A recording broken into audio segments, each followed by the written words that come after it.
Greetings, Bat family, and welcome back to Holy BatCast, brought to you by Real Fans for Real Movies. Make sure you visit our website, holybatcast.com, and also find us on social media on Facebook, Twitter, Instagram, or YouTube. Search for Holy BatCast, you will find us. If you love the show, you want to help support us, you can do that on Patreon. You can go to patreon.com/holybatcast. And as always, a big New Year's hug to all of our patrons. You guys are amazing. Huge thank you. You make our lives that much easier and better, and it makes it easier to do the show. So truly, I hope you know how much we appreciate you. We're part of the Real Fans Podcast Network. You can check out all the shows that are part of the network at rf4rm.com. Again, quick little shout out to the newest show to the network, Fan Fatales. I'm working on getting that show up on the website, but in the meantime, check it out. Check out and see what Gabby and Emma have to say about Christmas and Potter and Marvel and all kinds of stuff. And then also Grim Grinning Host, Hunter's show, because we also got to get that on the site. But all the other ones are at rf4rm.com. And as always, I'm Andy DiGenova. You probably know that by now, but just in case, you can follow me on Twitter or on Instagram. It's just my name, Andy DiGenova. And you know what I did before we started recording? I created a Letterboxd, and on there, I'm also Andy DiGenova. So you can thank Preston and Brendan for that recommendation. Now I'm on Letterboxd. I don't know what to do with it, but it's there. And I've rated 7 films so far. So, I mean, I feel like I'm doing pretty good. I think it's getting pretty serious. This episode, I don't remember if we did this last year, but it's something of a regular tradition. For New Year's, we do a year in review. So we're going to look back at all of the highs and lows of Batman and the DC Universe throughout 2021.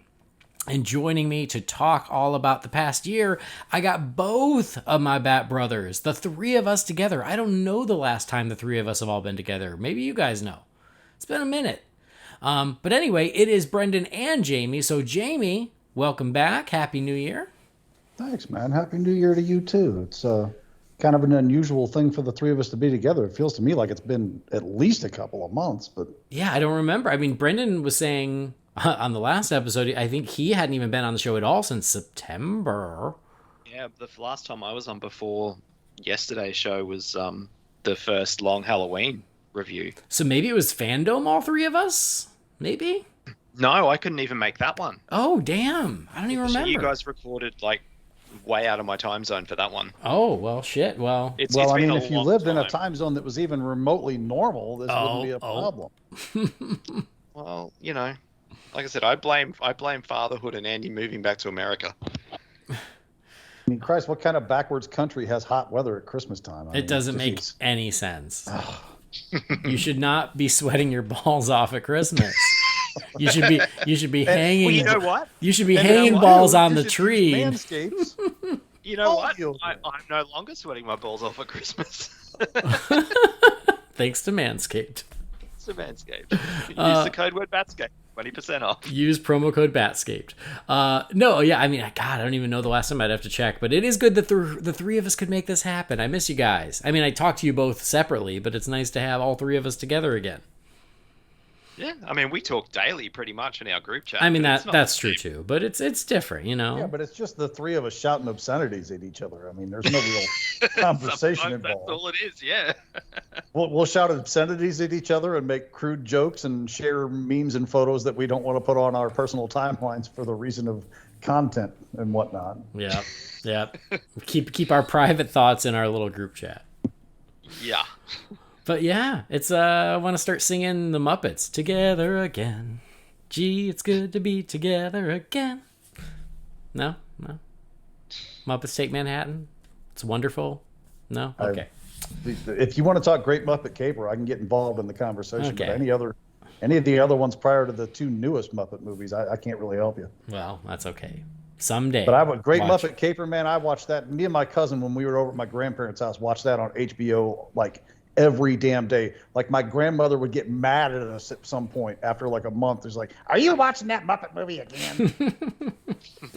I mean, I got the paper towels. Happiness Hotel is where it's at. We still do that to each other. Like, anytime we spot paper towels, we'll grab them and we'll dangle them at each other. Excellent. All right. Well, you guys ready? Take a little trip back in time. Look at 2021. Let's do it. All right. You guys have no idea what I put on this list. No. I don't. Yeah, it's gonna be a surprise. I almost sent it to you, but then I was like, to hell with it. It's fine. Yeah. They trust I me. like spontaneity. Yeah. All right. Well, here we go. Without further ado, it is time for our 2021 look back.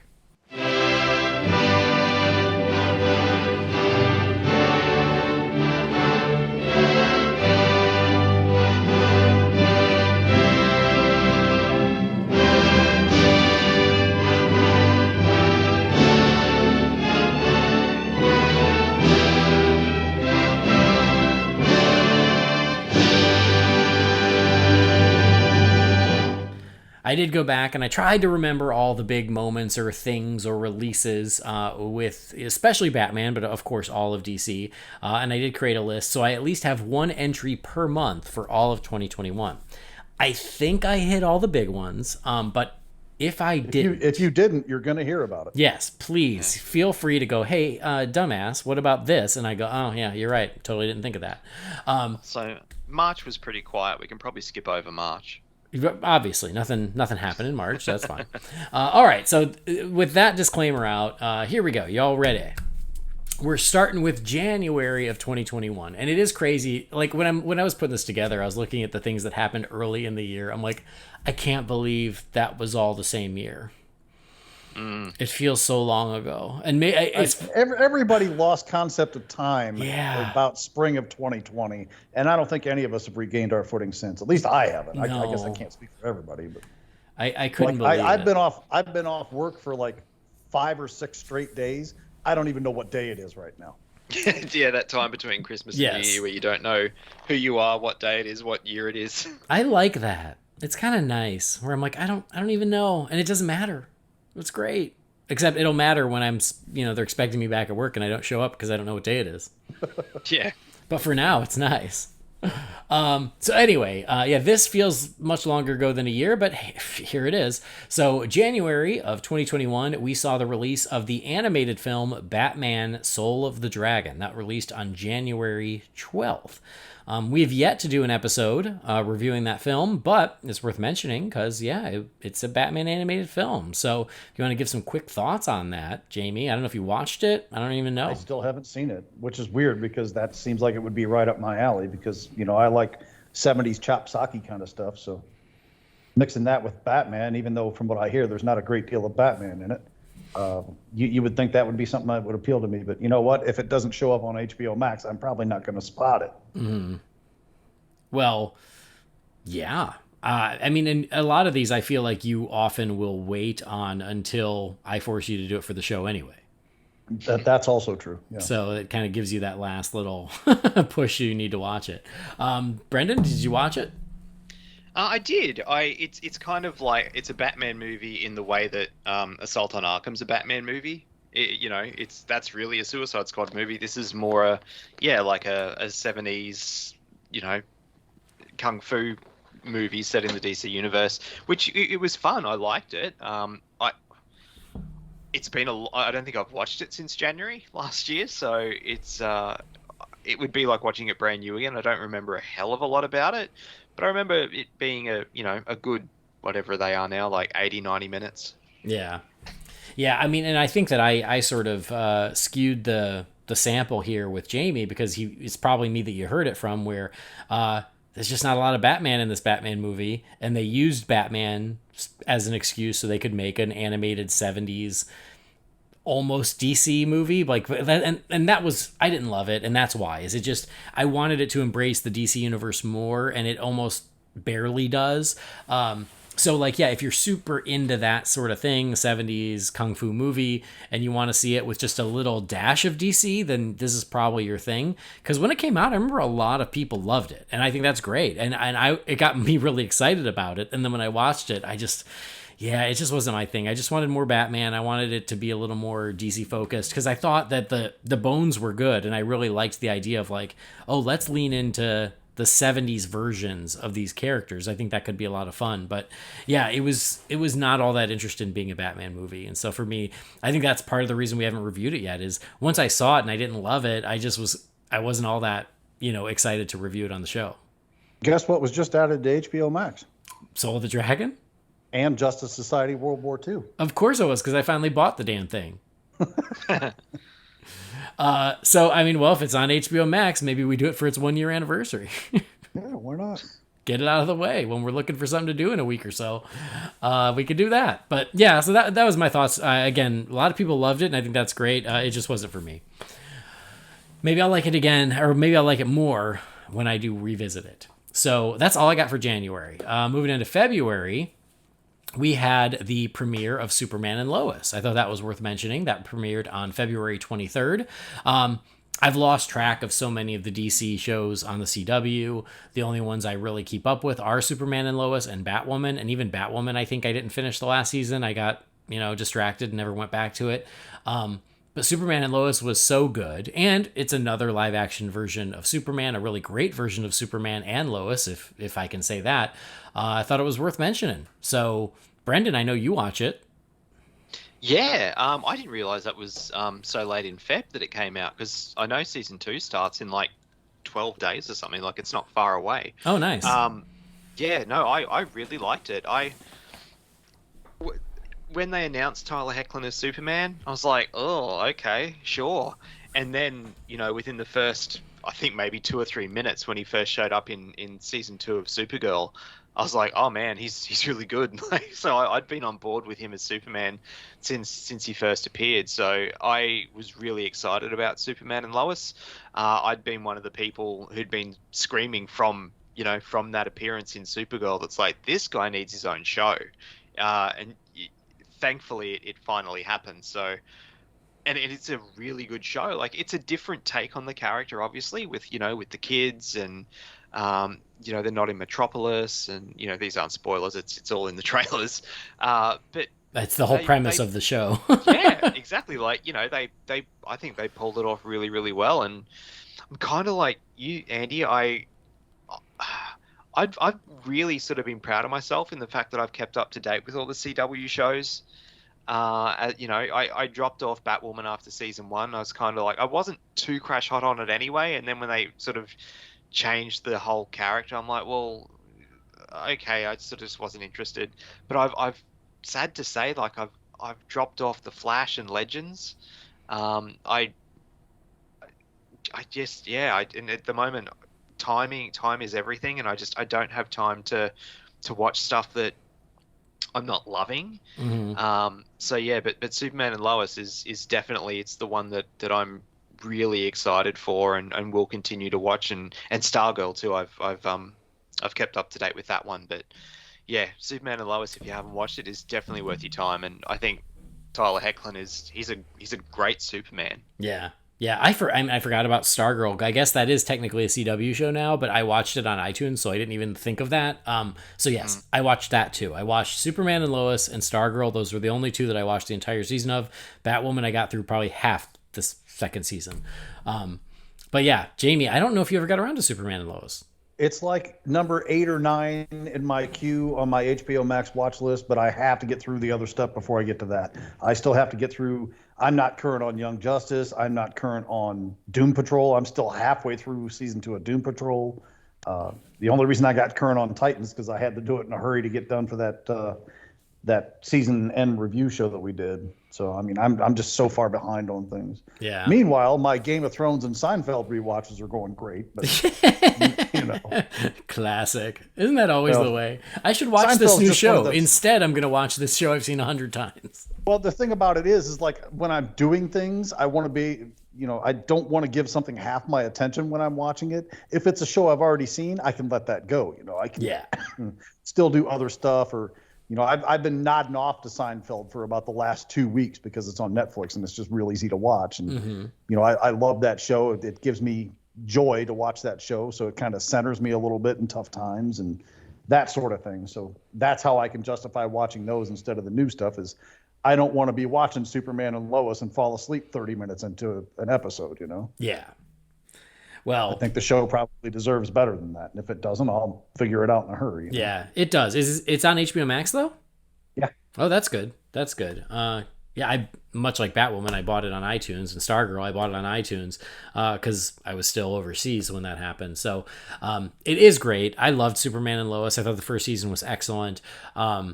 Like you said, Tyler Hoechlin, Brendan, I think is a great Superman. Betsy Tulloch, I thought she was fine in all the crossovers, but I feel like now that she's in her own show, she has really grown and become a really great She's Lois. won me over. Yeah, exactly. I felt the same way. I felt the same way in like the crossover stuff. I'm like, I don't know, I don't see it, but she's really good. She's great. Very good, yeah. Yeah, and the sons are great. Jonathan and Jonathan and Jordan, they're great. So yeah, it's really an excellent show. So I'm excited that it's coming back so soon. It's definitely worth your time. Again, it's hard to pick and choose because of how many there are out there. I mean, I haven't watched most of the Marvel stuff on Disney Plus, and again, it's just not the top of my list, and so it just waits and waits and waits. Same thing with a lot of these DC shows. I do my best, but Superman and Lois is worth it. Hawkeye is really quite good, and it's Christmas based. The whole season is Christmas based. Yeah. So as a matter of fact, I'll give this much away for you. The entire premise of the 6 or 8 episodes is him trying to get home in time for Christmas to spend with his family. Nice. So it's on the to-do list. We'll just see how long it takes. Anyway, so that's February. That's all I got for February. Moving on to March. A little something we'd all been waiting for came out in March. On March 18th, Zack Snyder's Justice League. What's that? Is that any good? I haven't heard of this. Well, it's a short little jaunty... I mean, it's essentially just like watching a TV show. It's like watching. Is that art house movie with the short film? Yeah. That's the one. I think I remember somebody talking about that. It has a good chance of best live action short this year at the Oscars. So yes, Zack Snyder's Justice League again, and this is one of those things where I'm like, God, was that this year? I guess it was. But yep, came out in March 18th. We had a big work dinner that night. Big work dinner, and I was sick. I came down with something, so I couldn't go. And so yeah, to this day, Catherine will tell me stories about that work dinner, and I'm like, oh, too bad I was sick. But you had a rare case of that 4-hour flu, didn't you? I did. It was crazy. It was Snyderitis, but it cleared up after 4 hours or so. Incredible. But yeah, it finally happened, and as far as I'm concerned, it did not disappoint. We reviewed it then. It ain't perfect, but man, it is really damn good, and I think that it's probably one of my favorite superhero movies at this point. I think I can say that. I love that it's long, and I hate that it's long because I haven't been able to rewatch it as much as I want because of how long it is. But man, like, I want to find another 4-hour chunk because I love it. Anyway, yeah. My friend, I suggest you do it before early February. Well, I feel like I can do it, while holding the baby or while she sleeps or, like maybe. I mean, you gotta inundate the kid at some point. Exactly, right? True, yeah. I'll be like, and that's Batman. We love him. And that's Wonder Woman. That's who you're going to grow up to be like. Yeah. To me, like, Zack Snyder's Justice League was kind of the last, pop culture touchstone moment before I became a dad. I remember watching it over and over and over for like the best part of a month, and then Henry appeared, and it's like, oh, I think I've watched it once since then, in very, very broken viewings.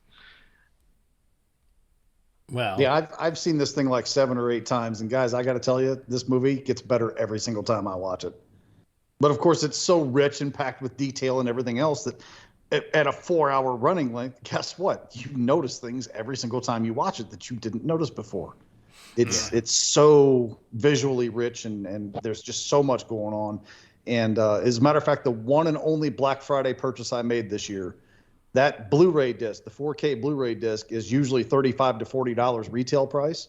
And Black Friday, it was on sale for $15. So I bought the Blu-ray, and that's the first Blu-ray I bought since. Can't even tell you the last one I bought. It might have been Wonder Woman. Was it a steelbook? No, I don't care about that stuff. Okay, just curious. I bought the big trilogy set. I was like, I'm all in on this. Yeah, I bought the whole trilogy set: Man of Steel, BVS, Zack Snyder's Justice League. I already had the other ones on 4K, so that would have been well. It's not like I've never bought multiple copies of the same movie, but I've put at least 2 of their kids through college through double dipping. At least. It's fine. Have I introduced you to my 12 copies of The Dark Knight? You have, but I never get tired of it. So, and I still don't have the 4K disc set of that. So guess what? There's going to be more before it's said and done.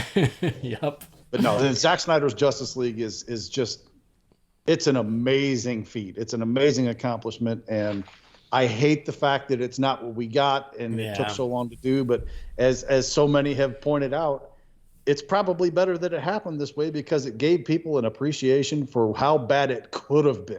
Mm-hmm. And I say that as somebody who really liked the theatrical version of Justice League. Yeah. I don't think it's great. I don't think it's the most amazing movie ever made. I don't think it's as good as any of the other ones in the Snyder verse, if you will. But I enjoyed it. I think it's a fun enough movie. I enjoy watching it. Yeah. I just think this is a vastly superior movie in just about every way. No, I completely agree with that. And I think, to your point where you said, you've watched it many times and you always pick up on new things. That's why I love that it's 4 hours. And again, like you said, it sucks that it happened the way it did. And we got the compromised version, and then we had to wait 5 years, 4 years, 4 years. 4 years. Yeah, we had to wait 4 years for the real version. Like, all of that is really regrettable. But if we got a version of this originally in 2017, it wouldn't have been 4 hours. It would have been 2.5, maybe 3. So this allowed us to get more content, and it's such a full experience. It's such a full film. And as I said then, and I'll say it again now, as someone who loves settling into a world that I love, that I have no problem with the 4 hours because I can just immerse myself in it. The downside is finding the 4 hours. I don't know if you've got it on your list, Andy, but another thing that's tied to the memory of this movie for me was having Richard on the show again, and the conversations we had with him, like on and off air. That was the next thing on my list. Okay, sorry. What a segue. Way to go. Yeah. Also in March was Holy BatCast number 300, and that was on March 28th, which, yes, was the return of Richard Citrone. I forgot it was the 300 episode. Yeah, we brought him back for 300. That's because he also starred in 300. Because he was also in 300. Yes. That's some very special memories that are always going to be tied to the release of that movie as well. Yeah, it worked out so well that the movie came out. It's so good, and it allowed, because for so long we wanted Richard back on the show, and he goes, I just don't want to talk about Justice League. It's such a mess. I just don't want to. And I'm like, I respect that, please. But because Zack Snyder's Justice League was released and it was so great, we could finally have a more open conversation about that. So it was great to always just get him on, and at the same time to be able to talk about the Justice League we always should have gotten. Actually, did you see, it was only a few days ago that Zack released another image of that hadn't been seen before of Batman in the Batmobile, sort of in that series of shots that we've seen a few different versions of. Oh, like in the warehouse, like the initial. Yeah. And this one was actually Richard in costume. Yeah, I did see that. Yeah. So, yeah, we made it to 300, guys. I can't believe it. Bonkers. And we're still going. I don't know about going strong, but we're still going. We're all getting old and tired, so. Yeah. Which works out great having infants in the house, guys. Wink, wink, nudge, nudge. Terrific. I can't wait. Yeah, I don't know if you guys can hear it or not, but I can in the back. Henry's not happy in the background. That's because he wants to be on the show, too. Hey, Henry, shut up. Because he doesn't want to sleep. We're talking. We're talking about Batman. We're talking about Batman. Shut your mouth. Go play with your new koala. Since the fatherhood thing came up, my youngest daughter, the twins, the younger of the two, hated sleep so bad she used to run in circles around the coffee table until she would literally pass out. She hated sleep. She fought it with every fiber of her being. And now she's a bump on a log and you can't get her ass out of bed for nothing. All the things I can look forward to. Thank you. You are welcome. Sleep regression, my friend. It's a real thing. Oh, God, I can't wait. All right, so that's March. Zack Snyder's Justice League, and then the 300th episode of Holy BatCast. Good stuff. Moving on to April. April was actually very quiet. I had a hard time finding something for April. So the first thing is, it's not a huge thing, but I thought it was interesting.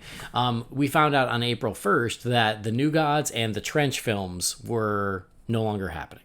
Oh, God, was that long ago? Yeah. And it's funny, like New Gods, to me was always one of those, like, I'll believe it when I see it movies. So I wasn't too upset about it. Like, maybe that's not cool, but I just was like, yeah, okay. Like, I like the New Gods fine. I would have happily gone to see the movie, but it wasn't one I was holding my breath for. And then what we learned about the Trench after the fact, that it was featuring Black Manta, that made that loss so much more painful, because initially, same thing, we're like, oh, Trench movie, sure, I would have seen it, that's okay. Oh shit, it was a Black Manta movie. Now I'm bummed. Yep. And I'm still kind of bummed about New Gods. I mean, it always made me a little bit paranoid, me being the huge Tom King fan that I am, that he was helping Ava write the movie, but I was certainly intrigued by it because there's so much vast space that you can explore with those characters and that world, if you will. It just, I don't know. I really think something special could have come out of that. And I'd really be curious to get the explanation as to why that one got the axe. Yeah. No, I could see that too. Absolutely. Like, again, it's not like my favorite property, but I do think that there was potential there for something really different and special. So for me, that's more the loss than anything. More just like, oh, it could have been something very unique. But I'm still not all that broken up about it, if I'm being honest.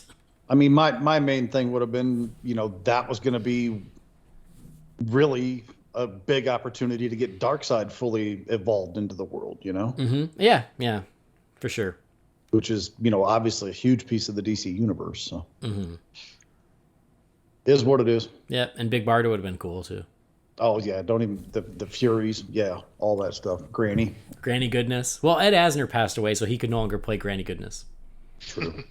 and of course, in Zack Snyder's Justice League, we got bits and pieces of that world shown to us, and all of it looked really good and was really cool. So yeah. I'd have been really interested to see if Ava would have kept toward that aesthetic with it as well. Well, and I do think that that's why this stung a little more than it would have otherwise, is because we saw how cool these characters looked in Zack Snyder's Justice League just 2 weeks prior. And then it's like, oh, never mind, you're not going to see them again. At least not anytime soon. Still waiting for that Steven Spielberg Blackhawks movie, too. Just saying. Right. Look, yeah, I'm the same as you, pretty much, Andy. When I found out that the Trench movie was a Black Manta movie, that stung a little bit. The New Gods one, honestly, it's just not my thing. They're my least favorite, episodes of the animated series when it sort of goes into that area. I've never read the comics of that the New Gods stuff. So I could have given or taken a New Gods movie. I was never excited about it. So when they said that wasn't happening, I was kind of like you as well. I'm like, okay, I'll believe it when I see it. Mm-hmm. But in saying that, I felt the same about a Joker movie and a Black Adam movie, and where we are. I know. But I wasn't too cut up about it at all. Yeah, same. So, not much else in April except the birth of a new member of the Bat family. Oh. I think that's a notable moment in 2021 for Holy BatCast. We're building our army of Robins. That's right. Yeah, no, Henry was born on the. Thank you for including that. I didn't expect that at all. That's very nice. No, he was born on the 23rd, and he's currently screaming his ass off in the background. So what a blessing! That's what he was trying to say. He's not mad about sleep. He's mad. Somebody better talk about my birthday on this bitch. Yeah. What about me? Hey, you're part of the Bat family, which makes him part of the Bat family. So obviously, him arriving was very significant. So, thank you, guys. Definitely belongs on the notable events category. Yeah, I mean, I should have included when your daughters got their driver's licenses, Jamie, but I don't remember when that was. They still don't have them. They get them, I think, at the end of this month. Oh, okay. Well, then it'll be a next year's recap. That'll be a next year's project, and you'll all know about it because every single car on the road is going to get hit by them. Great. Actually, they're quite good drivers. They're doing very well. They seem to be very responsible, but we'll see how well that holds up when one of us isn't in the car with them. So. Oh, I'm sorry. I'm just gonna sound like an old uncle, but I'm like, I can't believe how old they are now.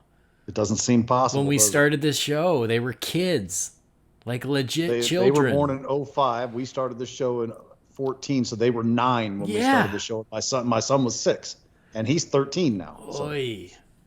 Wow, great. We're going to say that about Henry before we know it. Oh, God, don't say that. And Henry's driving already. Driving me up the wall. I mean, in Australia, they have to drive as soon as they're old enough to reach the pedals so Dad can drink. Brendan doesn't have that problem, but the rest of Australia drinks. Brendan's the lone Australian that doesn't drink, so he won't have pretty much. Just give him his boomerang to teeth on. He'll feel better. Smear a little Vegemite on the edge and go to town, pal. Yes, a little Vegemite on the gums. Yeah.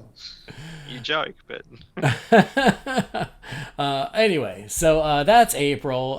May, we got another animated film. On May 10th, we got Justice Society World War II. I've said on this show, since it was released, I kept waiting for it to go on sale, and then it never did. So I never bought it, and I never watched it, and it never showed up on HBO Max. And then last week, I finally found it on sale, physical, the disc, with the digital copy for $8. And I was like, great, it's about damn time. I buy it, guess what happens? Shows up on HBO Max. Curse you. But I now own it. I just have not watched it yet because Christmas. I think Brendan's the only one of us that has seen it. Yeah, I've watched it. I've only seen it the once. I remember liking it. Again, it's one of those ones I'd need to see it, once or twice to have a solid opinion on it. But I remember quite liking what I saw. Yeah, I remember hearing it was pretty good, and it is that same animation style of Man of Tomorrow and then The Long Halloween, which I really like. So it's one that's definitely the new continuity. Yeah. So I do want to see it. I've been wanting to see it, but yeah, I mean, I waited, and then I'd been in the thick of nothing but holiday viewing. Now that it's January 1st, I can finally catch up on other stuff, just like Jamie was saying. I think before we started recording, he's been catching up on movies. I finally been doing the same, as I can finally put the holiday viewing aside and catch up on other stuff. So this will be one of the first things I do. I even thought there was a chance I could have watched it today before we recorded, so I'd have something to say. But instead, we watched the Harry Potter reunion special on HBO Max, which was very good, by the way. I watched that last night. Yeah, that was good. That won out. It was very cool. And I'm not even a big Potter fan, but Catherine is, and I like Potter well enough that I enjoyed the special. I'm sure I'll be watching it because my daughter's one of her big Christmas presents this year was the fancy wooden chest collection of the hardcover novels of the series. Ah, nice. And on sale, that thing was like $170. I can't believe how much books cost now. But that's, you're getting old when you bitch about how much everything costs. It's so true. Listen, I picked up a Mad magazine at the store the other day because I was going to buy it for my son because I thought he's got a real weird sense of humor like I do. And I loved Mad and Cracked magazines when I was a kid. I'll get him this and, take it to him. And, it was some like weird special anniversary edition. So it was kind of the thick, the hard binding versus the stapled binding. And I flipped it over and read the UPC tag. This goddamn magazine was $13. Mm-hmm. Mad magazine was like $2.99 when I was reading it, but that was like 35 years ago too. So, was this was it the Christmas one that was at the checkout line? Maybe, because I saw it yesterday when I was at the store, and I was tempted to buy it too because I was like, oh, this looks fun, but because it was Christmas and Christmas is now over, I'm like, well, I'll leave it. It just, I don't know, kind of shocked me how much that thing cost. Of course, I walk through the toy aisles every time I'm in Target and I see how much action figures and stuff cost now, and I'm just like, wow. Yeah, it's crazy. You know what I got the baby for Christmas, who's not even born yet? I got her a pack of Harry Potter onesies, one for each house, because we don't know which house she is yet. Oh. Are you going to have the hat present in the birthing room? Or? Yeah. I mean, I think I'm just gonna hold the hat and catch the baby as it comes out, and then it'll say Gryffindor. But it was funny. Don't name her Bellatrix because I have a dog named Bellatrix. Oh, now, Bellatrix is a great name, though. I love that name so much. It's funny because both me and Catherine bought gifts for the baby, who again is not here yet. It's cool that you're that excited about it, though. That's great. Yeah, I think it's fantastic. So yeah, that was my thing, and she goes, and Catherine goes, "You find the coolest onesies. I think that's going to be your job," because I also found the DC onesies that we used for the reveal. Mm-hmm. I found those as well, and she's like, "Yeah, you find the best onesies." And you sent Henry all those DC onesies last year. Yeah. What's the point of having a kid? Grown, by the way. Oh, sad. You can send him back. Actually, we're keeping some. Okay. We're keeping like a little memory chest. Oh, nice. Oh, I thought he was getting ready to tell me there was another one. I was gonna say we're saving for what? No. Okay, anyway, so Justice Society World War II, none of us have anything really to say because Jamie and I still haven't watched it, and Brendan doesn't really remember it. But it was good. Yay, May! Yeah. Well, I've heard nothing but good things about it in the limited conversations I've too. Seen, so yeah. I'm definitely intrigued by that one, and since it's on HBO Max, I'm sure I'll get to it sooner than later. I don't think it's really a spoiler because I think it was talked about quite a bit at the time when it came out, but the thing that sort of surprised me is from memory, it was very much a Flash movie. Oh, okay, which is weird because Wonder Woman is like front and center on the cover. Yes, exactly, yeah. But from memory, it's very Flash centric. Okay, that's okay. I like the Flash too. Yeah. All right. Well, that was May. Moving on to June. Man, they didn't even give us a chance to catch our breath because in June we got another animated movie. On June 22nd, we got Batman: The Long Halloween Part 1. So, we've reviewed that on the show. I reviewed Part 1 with you, Brendan, and Part 2 with you, Jamie. So, yeah, I mean, just to recap what I said, I really liked it. I didn't think it was also not quite perfect, but I thought it was a good, solid adaptation, and I'm sure I will revisit it in the future. So, I was pretty happy with it. Jamie? Yeah, it's good enough. I would say, you have what you call the Disney adequates. I think this is the DC adequates. Okay. I don't think it's amazing. I don't think it's bad. I just think it's kind of in the middle there, and that's good enough. Not everything needs to be the best or the worst at any given moment. So. Yeah, Brendan. Yeah, I liked both of them. I put sort of both of them as one entry on my top 10 for the year. I thought they were really good. Wow. Can't really add to it. All right. Well, I will say this. I mean, and we're about to get to it, but I liked Part 1 better than Part 2. I think if Part 2 was a little stronger, and we talked about these in the episodes. If Part 2, you hear that backhanded shit? That he's trying to say he likes you better than he likes me. That's what he's trying to say. Yes, that's not subtle. I caught that. But yeah, if they had nailed the landing a little better on Part 2, I think I would like it all better. But it was good. It just wasn't quite great in my opinion. So that's why, that's why I am where I am. But that was The Long Halloween Part 1 in June, and I do remember watching it and getting all Halloweeny because I knew it was coming down the road and being like, oh, I'm gonna watch this again in the fall. So, it's January 1st is almost over, and so you know what that means. Halloween tomorrow. Season starts tomorrow. Yeah, but absolutely. Switching back to pumpkin coffee tomorrow. So that was. I just found a bottle of pumpkin spice Kahlua when I was pulling that bottle of wine off my shelf the other day. So I'm gonna get down on that too. Nice. So anyway, that was June 22nd, and then 4 days later, on June 26th, I got married. So thought that was worth a mention.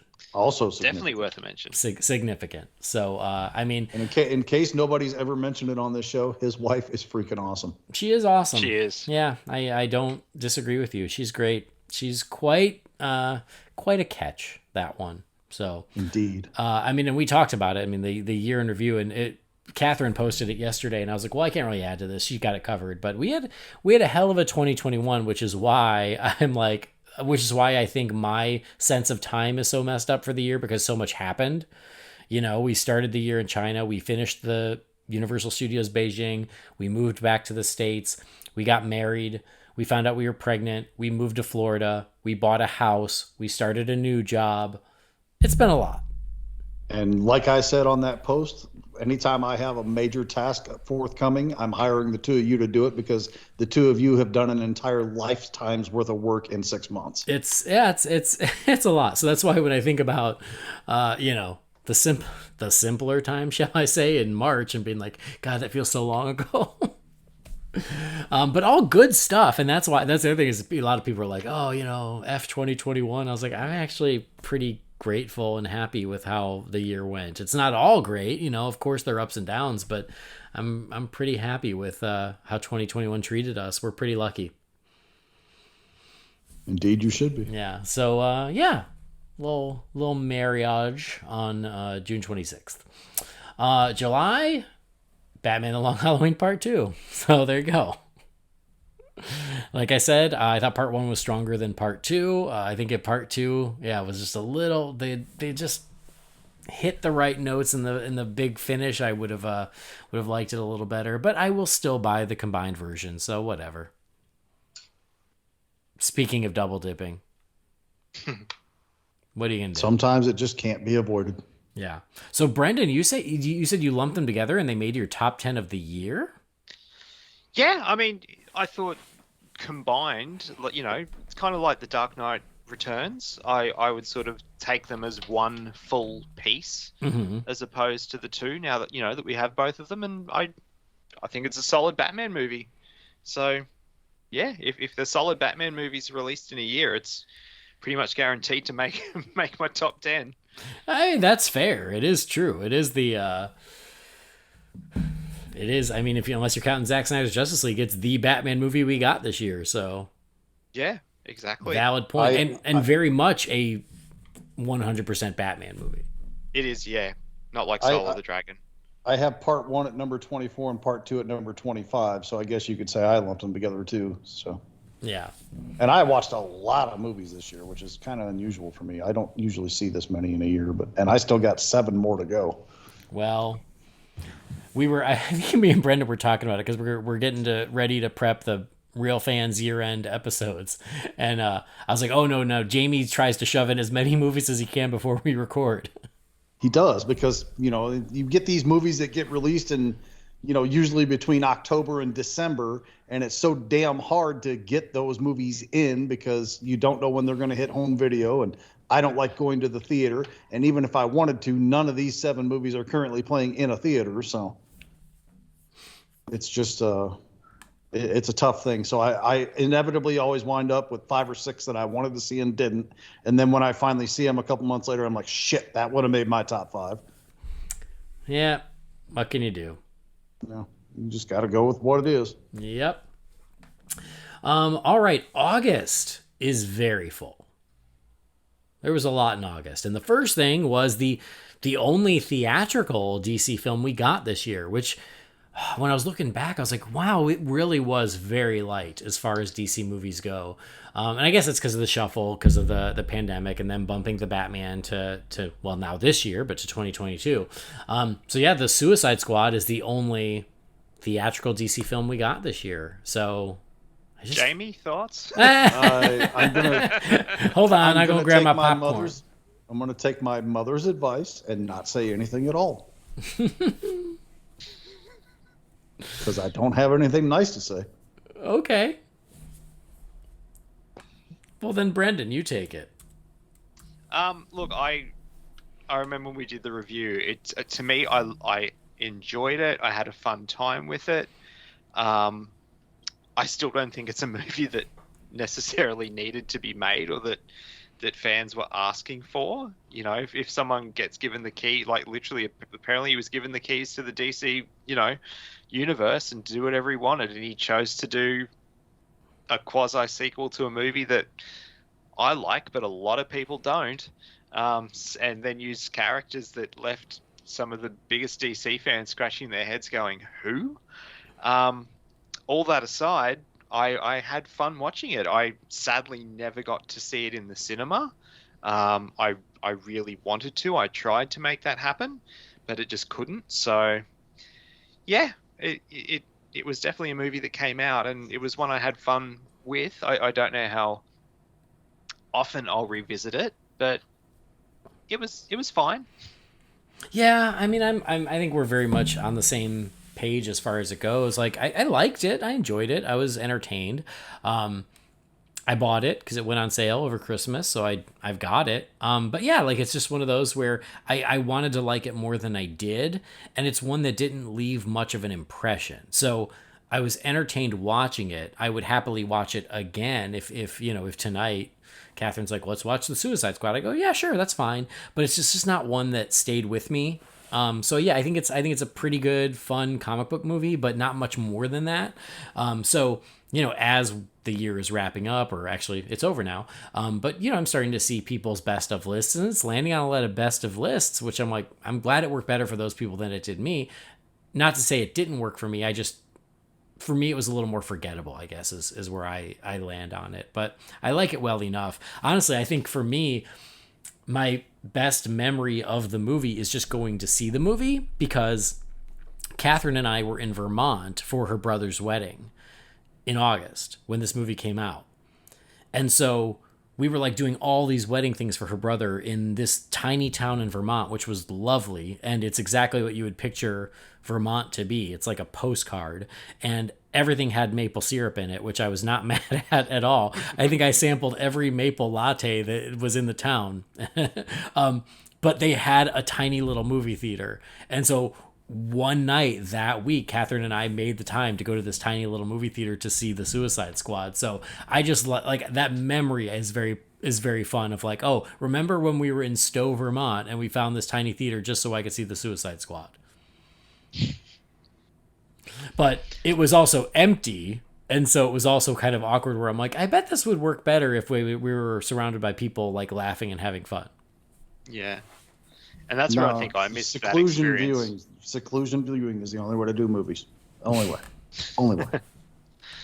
I will say, and I don't know if this counts for anything or not, it's the only DC, EU movie that I don't own a single piece of merchandise for. Yeah. Aside from, I obviously, because with the DC movies, it's pretty much still the only ones that I buy physical media of to have on my shelf. So when there was a sale on, I bought the steelbook for it.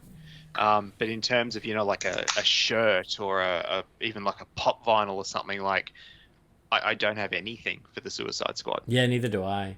You guys don't have your 1-to-1 scale Weasel statues? No, because the only one I could find is on its way to your house for a New Year's gift. That's good. My son and I need something for him to practice his rifle shooting with. Okay. So that's the Suicide Squad on August 5th. 5 days later, on August 10th, was the big Tim Drake comic. Tim Drake coming out as bisexual, or that storyline in the comic. And the reason I mentioned that is because that was, I think, a landmark episode of this show where I discussed my own bisexuality in regards to Tim Drake. And I think it's worth mentioning because of the response to that episode, which was mostly positive. I got a lot of wonderful messages and support from the listeners. I got a couple really mean ones too, that, lost a couple listeners because of it, and got one very nice message that said they hope I die, which was great. Oh my God, are you serious? I don't think you've told us that. Yeah, I'm sorry for laughing at that. That's not, it's, oh. Yeah, I mean, I was trying to focus on the positive ones, but yeah, I got a couple nasty ones. I mean, it's so stupid you can only laugh, really. It was so angry and mean that I'm like, this has nothing to do with me. No. Totally not. Like if you are that mad that you are wishing death upon me, because I can find a wide variety of human beings attractive, there's something else going on. So I didn't let it bug me too much, but at the same time, it's like, oh, that is still out there.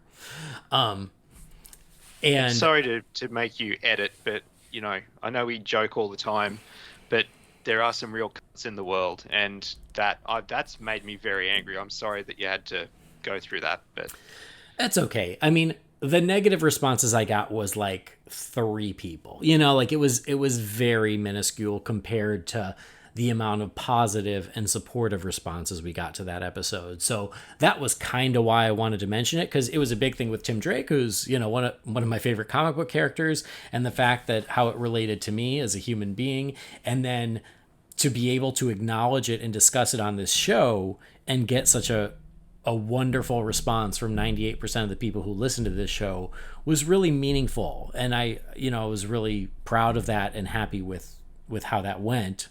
And so it meant a lot to me to get that sort of support from our listeners. Do you know why the overwhelming response was positive in this matter? Because most people aren't. Because you're fucking awesome. Oh, well, thank you. Yeah, that too. Well, I appreciate that. But it was a big one. And I want to say our good pal Eric Carter, he even sent me the physical copy of that comic. So now I've got that in my collection. He's good. I tried to track it down for you, but they were long gone by the time I got to the shop and looked for it. Yeah. No, he is good people. He's a great dude. And so, yeah, that meant a lot to me too. So that was a big moment, not just for the character, but for the show. And then on the same day, we also got issue number 1 of the Batman 89 comic. And the arc has not wrapped up just yet. I think there's one more issue. I think are we on issue number 5 right now? I think 5's due to come out or soon. Or does 5 come out now? I can't keep track, but it is one that, like, as soon as it hits, I read the new one because I've been loving it. I guess spoilers. I've really been enjoying it. I think it's really great. And when it concludes, I 100% want to dedicate an episode of this show to reviewing the entire story. I knew there was a reason I'd only read issue number 1 to this point. Because you were waiting for me? Waiting to do the episode for the show so I could just read all 6 of them together. Well, that's just, I've been reading them as they come out, and I like it, but I also am really looking forward to reading them all as one, because it's very much written like a movie. It's like one huge story.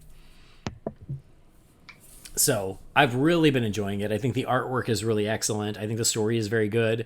We'll talk about it when we do the episode, but overall I'm very happy with it. Of course, there are always nits to pick, but we'll get to that someday. But I think just yesterday, Brendan, when we were recording our, again, I don't know if it was on the show or before or after we hit record, but you were saying, I don't keep up with current comics except for Batman 89. Yes, no, that was yesterday. That was on the show. Okay, yeah. So yeah, my poll list now is down to Batman 89, Superman 78, Batman and Detective.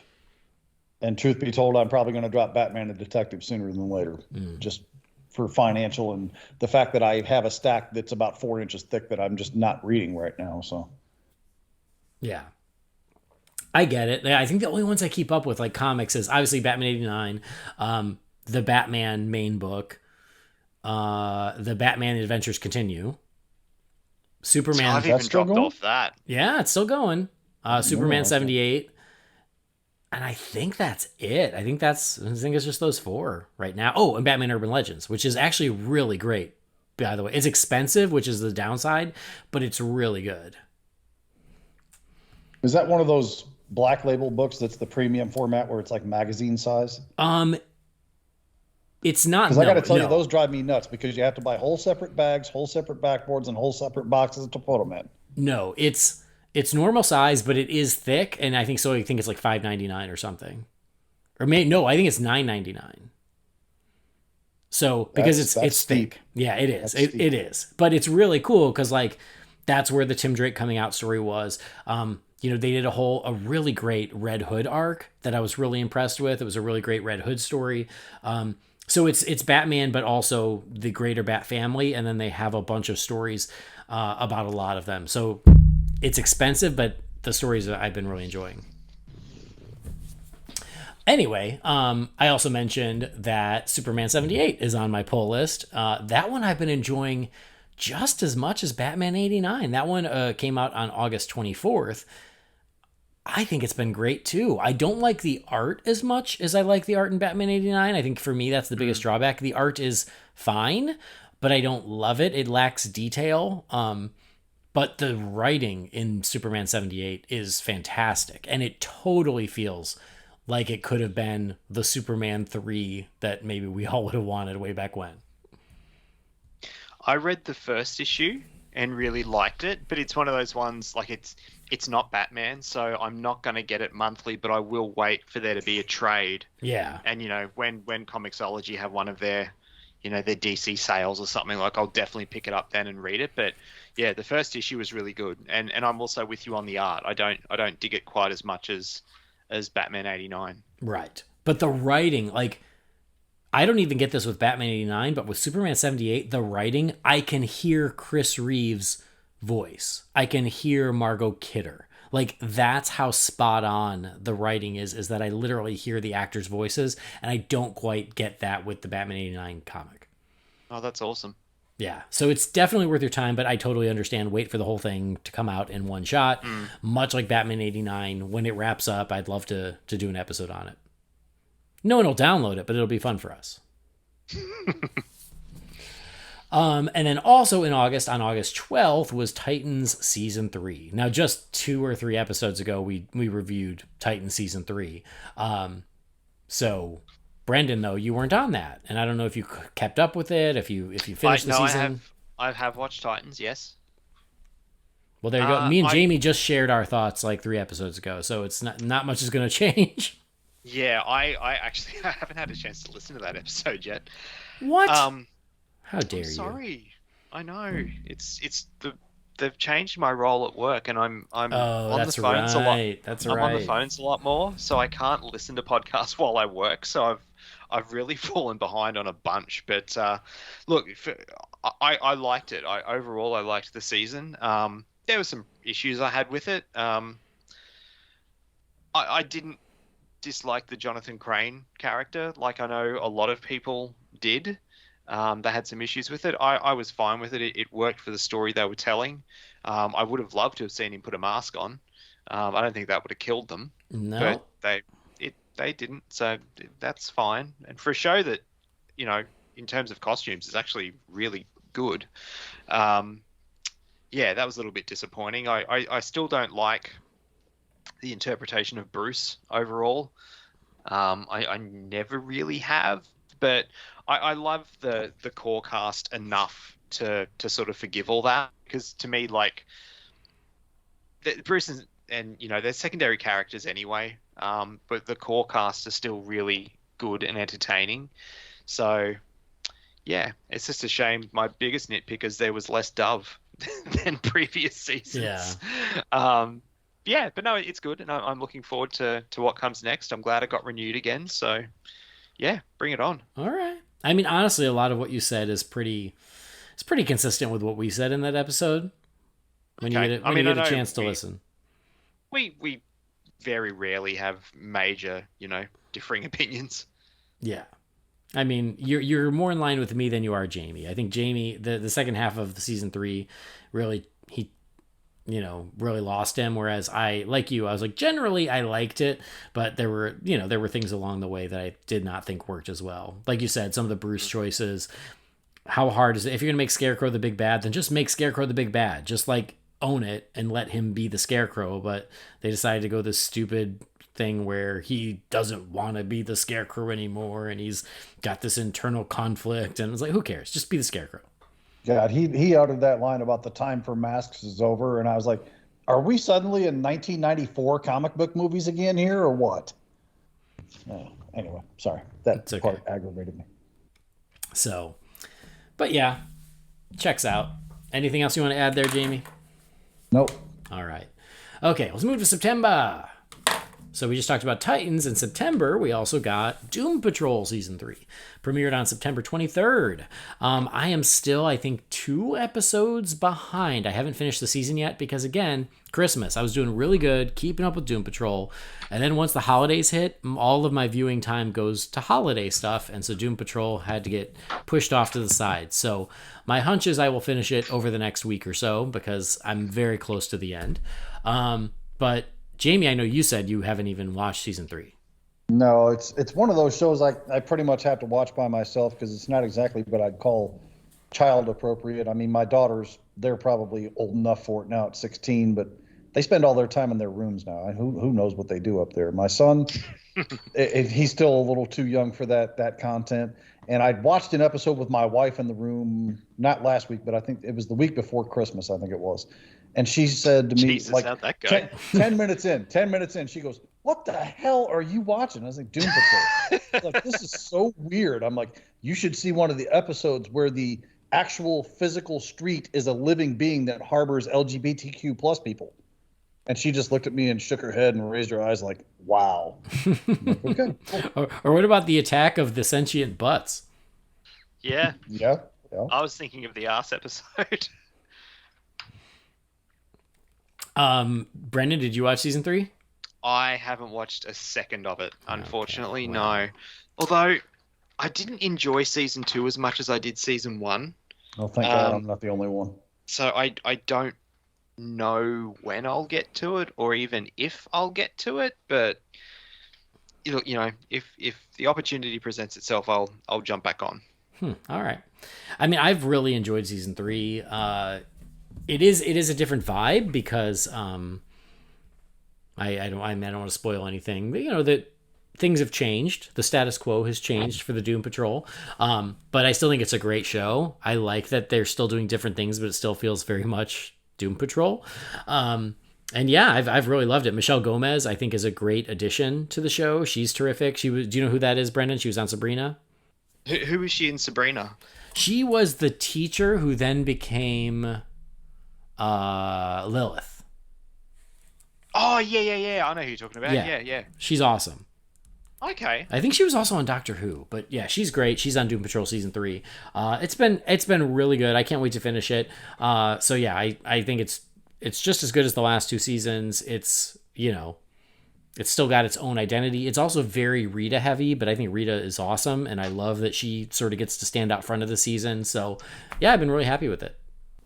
Is there still lots of Brendan Fraser saying "what the"? Oh, F? of course. Okay, well, I mean, that alone might get me to Yeah. watch it, because that's a delight. Fret not. And I think was it you, Jamie, that said you don't like Niles' daughter? No. Yeah, and she's gone this season. Okay. So all I got to do is tough it that's- out through the last bit of season 2, then. That's So- a positive for me, too, because I didn't really like that character or that story. That's kind of where season 2 lost me, so that's good to know. Yeah. So FYI, I don't think that's honestly the biggest struggle I'm having getting through season 2 is I can't stand it when she's on the screen. I just can't. Like the stuff with everybody else. Everybody else is fine. It's her. I can't stand her. Yeah. I like her fine, but I know why. I get where you're coming from. So Doom Patrol season 3, it is out there. The finale has already come and gone. So I will catch up on it, and maybe one of you guys will too, and we can review that. But I still think it's a solid as hell show. I'm glad they've got a season 4 coming. It's so, you know, I mean, it prides itself on its weirdness, but it never disappoints. Milks loves that show, doesn't he? I don't know, does he? Probably. Yeah. Probably. I'm pretty sure he does. I could be wrong. I've he was a kind fan. of actively tried to avoid discussions about it so I don't get spoiled, and I know it's my own fault at this point if I do. But Yeah. it seems like something that would be up his alley. He likes the weird and obscure and obscene. So.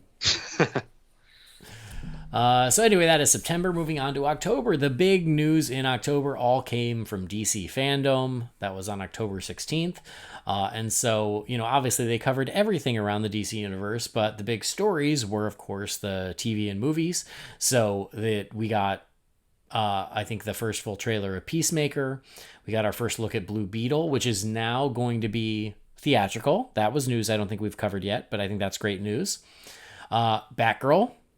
We got our first concept art of Batgirl, and Batgirl is well into production now. And if Blue Beetle is going theatrical, maybe Batgirl will.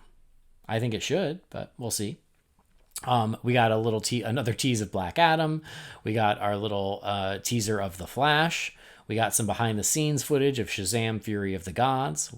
We also got behind-the-scenes footage of Aquaman and the Lost Kingdom. And then we got our first full trailer for The Batman. So, highlights and overall thoughts of everything that we saw at Fandom, Jamie. I think I still maintain the thing that excited me the most was the Aquaman sequel discussion and images and such like that shown. I'm still really pumped to see what the creature designs. I mean, that's to me the thrilling part. And I know Juan does creature designs really well. You know, his team puts together some really creepy and eerie and cool and original looking stuff. So I'm definitely still up on the hype train for that. I still don't believe the Flash movie's coming. I still don't have a trailer. Nobody gave me a trailer yet. So if I can't get a trailer, blah blah blah. Yeah. And I'm shocked that we don't have a Black Adam trailer yet. I mean, that's kind of. I know this is all just rehash of what we talked about on that episode, but I'm shocked we don't have a Flash trailer. I'm shocked we don't have a Black Adam trailer. You know, the Aquaman one, you know, not so much because I think that one's way further in behind in production than those other ones are. But. Well, yeah, that one just wrapped production pretty recently. But here's what's crazy. I mentioned this earlier. Is it's crazy to me that we only got really one new DC film this year, and that was the Suicide Squad. I mean, yes, we got Zack Snyder's Justice League, but that was a movie that was filmed 5 years ago.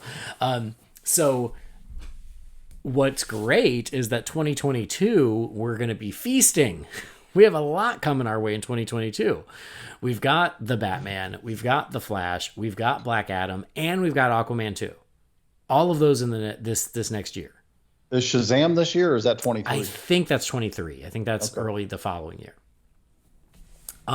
So that I is actually awesome. just rewatched Shazam for my cheer-a-thon. Damn, that movie's a lot of fun. It's great. It's so good. I don't think we have a release date for Batgirl yet, but that's well into production too. So I feel like that won't be too far out. Maybe that's 23 as well. Isn't that meant to be around Christmas next year? Oh man, let me find out. Batgirl movie release. That sounds familiar now that you said that. Especially because we know that it is going to be released this year too. Yeah, We got 5 on deck this year. I don't think we have a date. Let me see. It just says 2022. But yeah, I think it was Christmas time. Well, that would make sense. It's a Christmas movie, right? Yeah, exactly. It's a seems to be Christmas movie, and excuse me. I know a lot of us would love it to go theatrical, but maybe that's why it's not. Is because there are already 4 theatrical DC films this year, 5 if you count Super Pets. That's why Batgirl's going to HBO Max.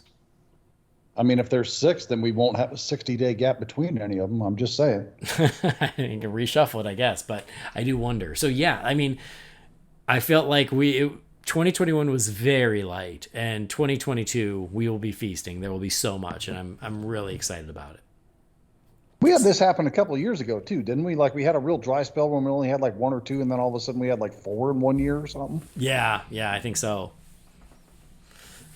Well, and speaking of Batgirl, we have not talked about this on the show yet, but it has been confirmed that Michael Keaton will also be in Batgirl.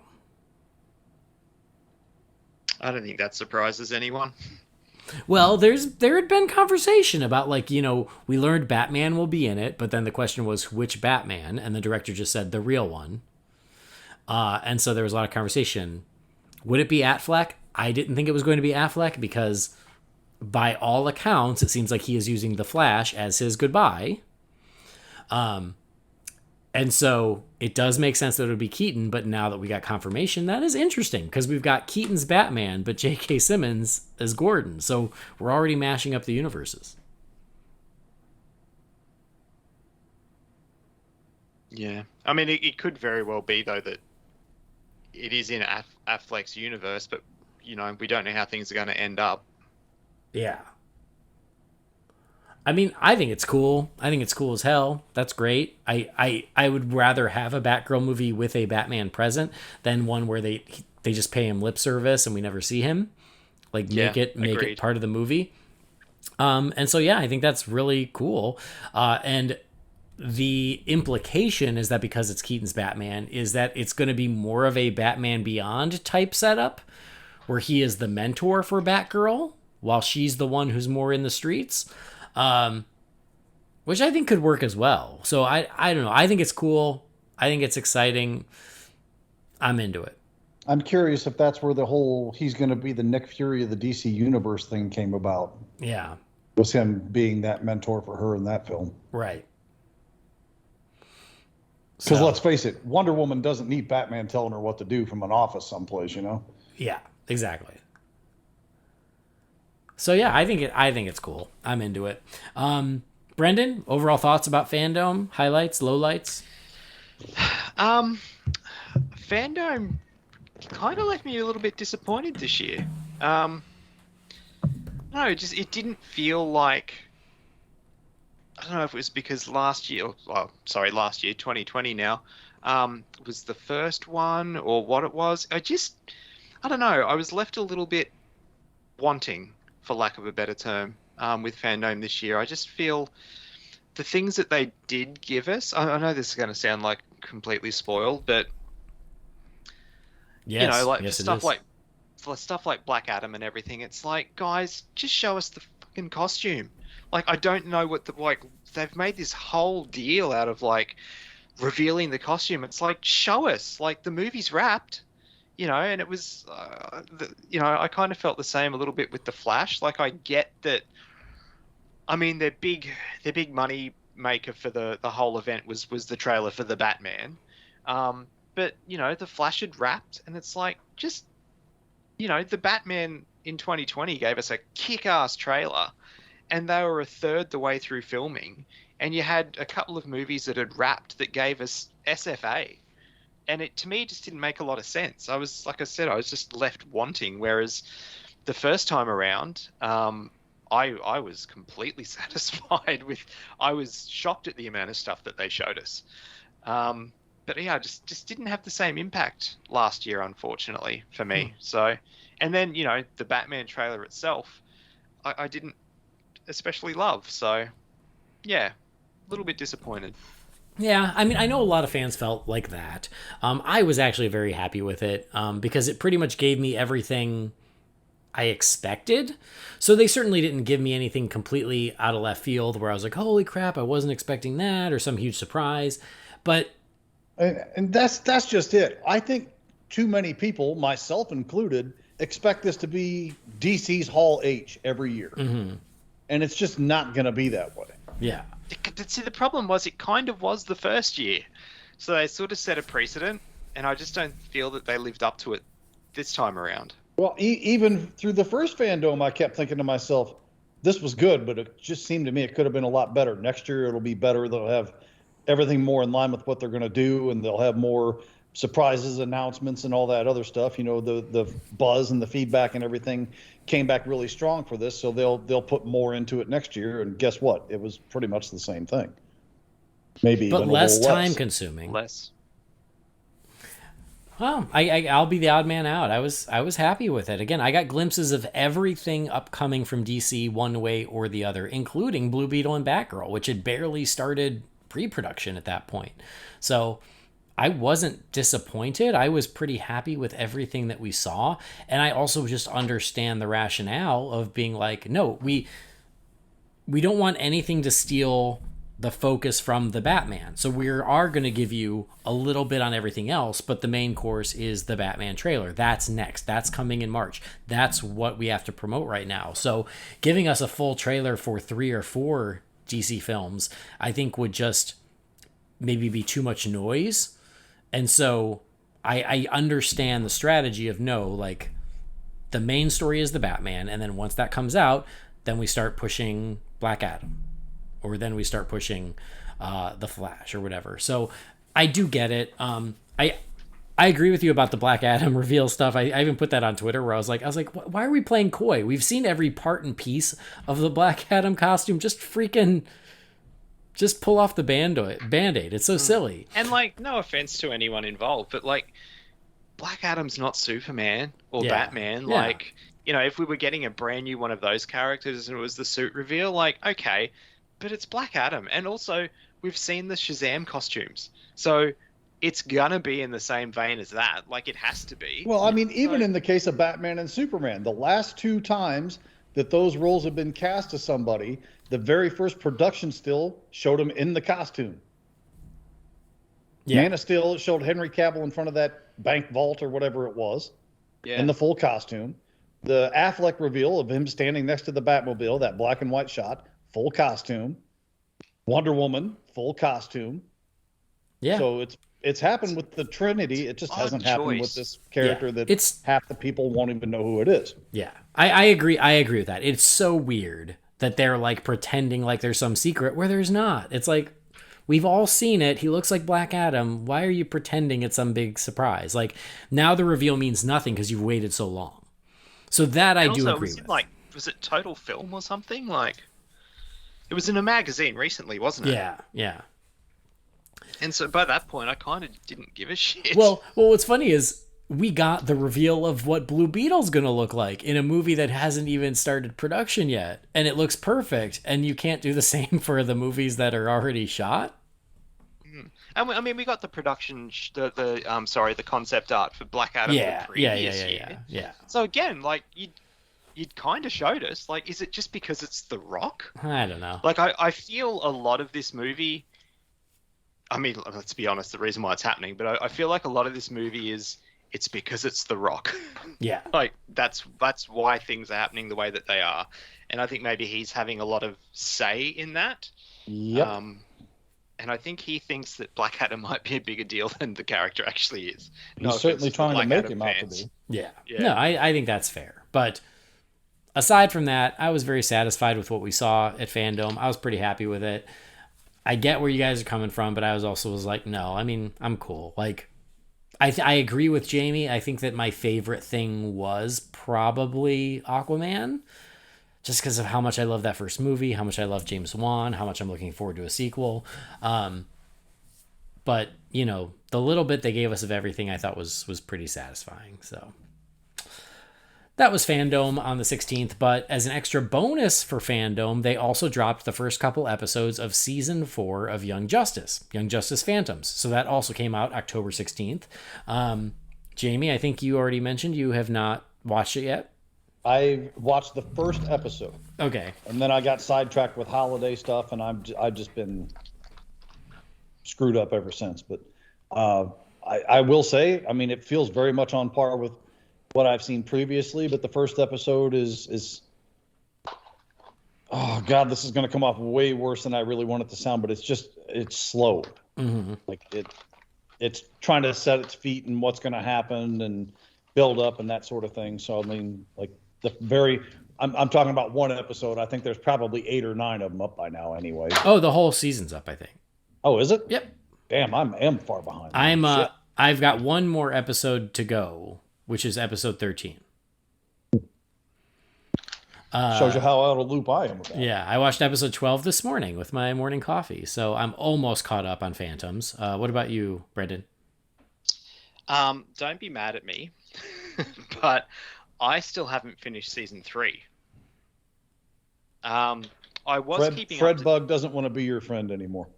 No, well, here's the thing. I was keeping on top of it. Why are you so stupid?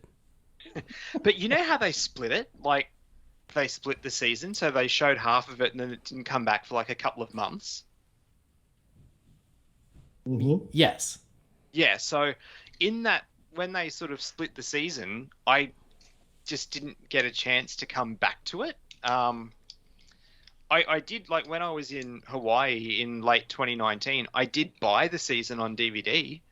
So I've got it on my shelf. I just haven't gotten around to getting back to it. It's no reflection of the show. It's a great show. I just haven't had a chance to catch up on it. So, yeah, and I don't even know if season 4 is being released over here. Like, I don't know if Binge is showing it. Like, because we're getting a lot of the HBO Max stuff on Binge over here. I don't know if it is being shown over here as well, so that's not helping either. But yeah, refresh my memory. Is HBO not a thing down there? Nope. Weird. Like, the HBO as a channel you can get on, like, it's a premium cable channel, but HBO Max is not a thing here. Like I said, we have, to sort of bore you with the details a little bit, Foxtel is like the cable network over here in Australia. Like, it's cable TV essentially, and it has the contract for HBO stuff.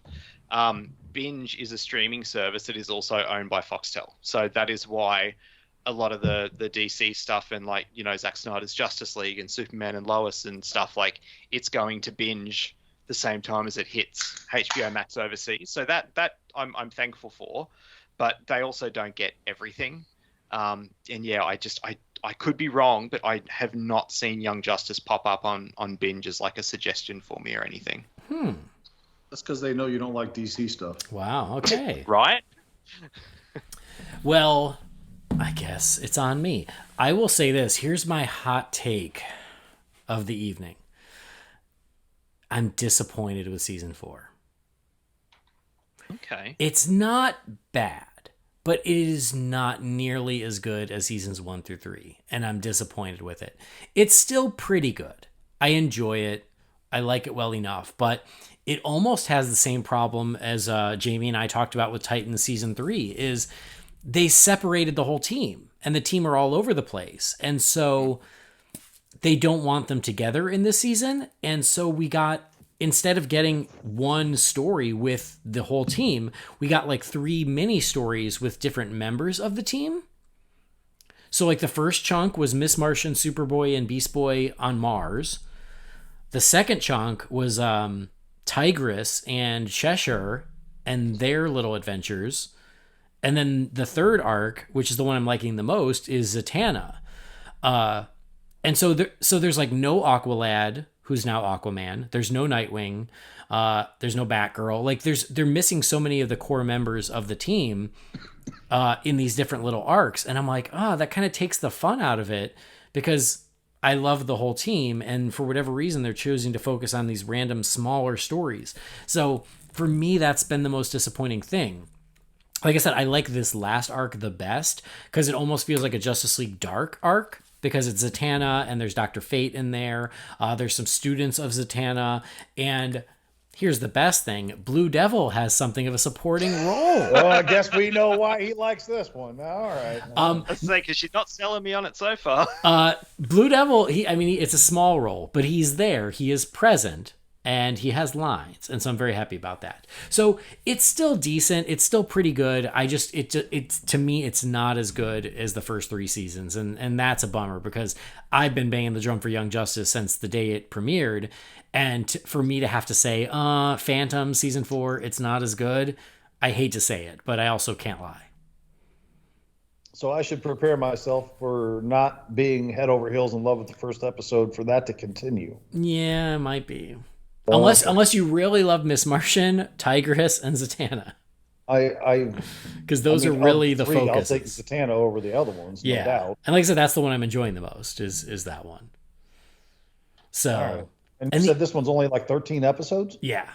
Because it feels to me like the other ones were in the 20s for their count. And maybe that's just it. Maybe like the second half is coming, because they did that before. So, but right now it's just 13.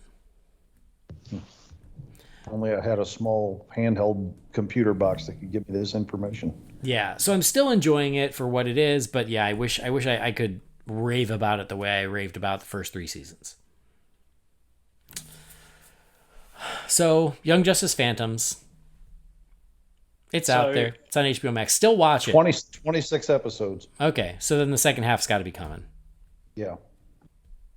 So I guess what you're saying is, if you hadn't already impregnated Catherine before Blue Beetle showed up, it would have happened shortly thereafter. Blue Devil? Oh, sorry, Blue Devil, sorry. You screwed up the joke. I wasn't joking. I was being serious. But yes. Blue Devil and those horns make me horny, baby. All right, so it's out there. I still think everybody should watch it, though, because I still want them to get another season, and they are still on the bubble. They have not been picked up for a 5th season. So. I promise you, I am going to watch it. Here's the problem. It's the same problem I've had for over a year now. My HBO Max watch list alone is enough to last me the rest of my natural life. That's not counting my Prime, Hulu, and Netflix, and Disney Plus queues also. And I've even got a couple stragglers on like Tubi and whatever. But there's so damn much content on that app It's unbelievable. Yeah. No, I get it. New and old. New and old.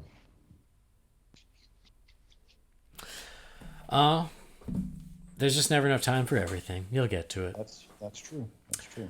Also in October 19th, was the animated version of Injustice. So this is another one I have not watched because it's so new, just came out, and I will pick it up. It's one of those, I wait for it to go on sale, and then I pick it up and buy it and watch it then, but I haven't watched it yet. And I heard mixed things. I heard some people really liked it, but some people felt that it strayed too much from the comics and or games. The good news is I am not super familiar with the Injustice comics and or games, so I don't really have a lot of, I'm not tied to the source material, so I'll hopefully just enjoy it or not on its own. Have you guys watched this? I have not watched the movie. I can't speak to the games at all. I can tell you the comic book series. The last thing that my younger daughter read comic book wise was that series, and every single time we would order the trades.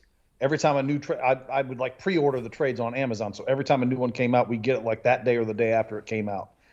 And she would immediately grab it out of the mailbox, and she would be through the thing in less than an hour. She loved that series, and I love that series. It's fantastic. I cannot recommend it enough. Okay, that's good.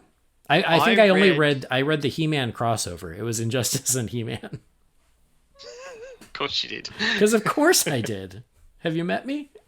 Sorry. Go ahead. The only thing I will say, there's what's it called, Ground Zero or something like that. It's almost like a subsidiary series to it,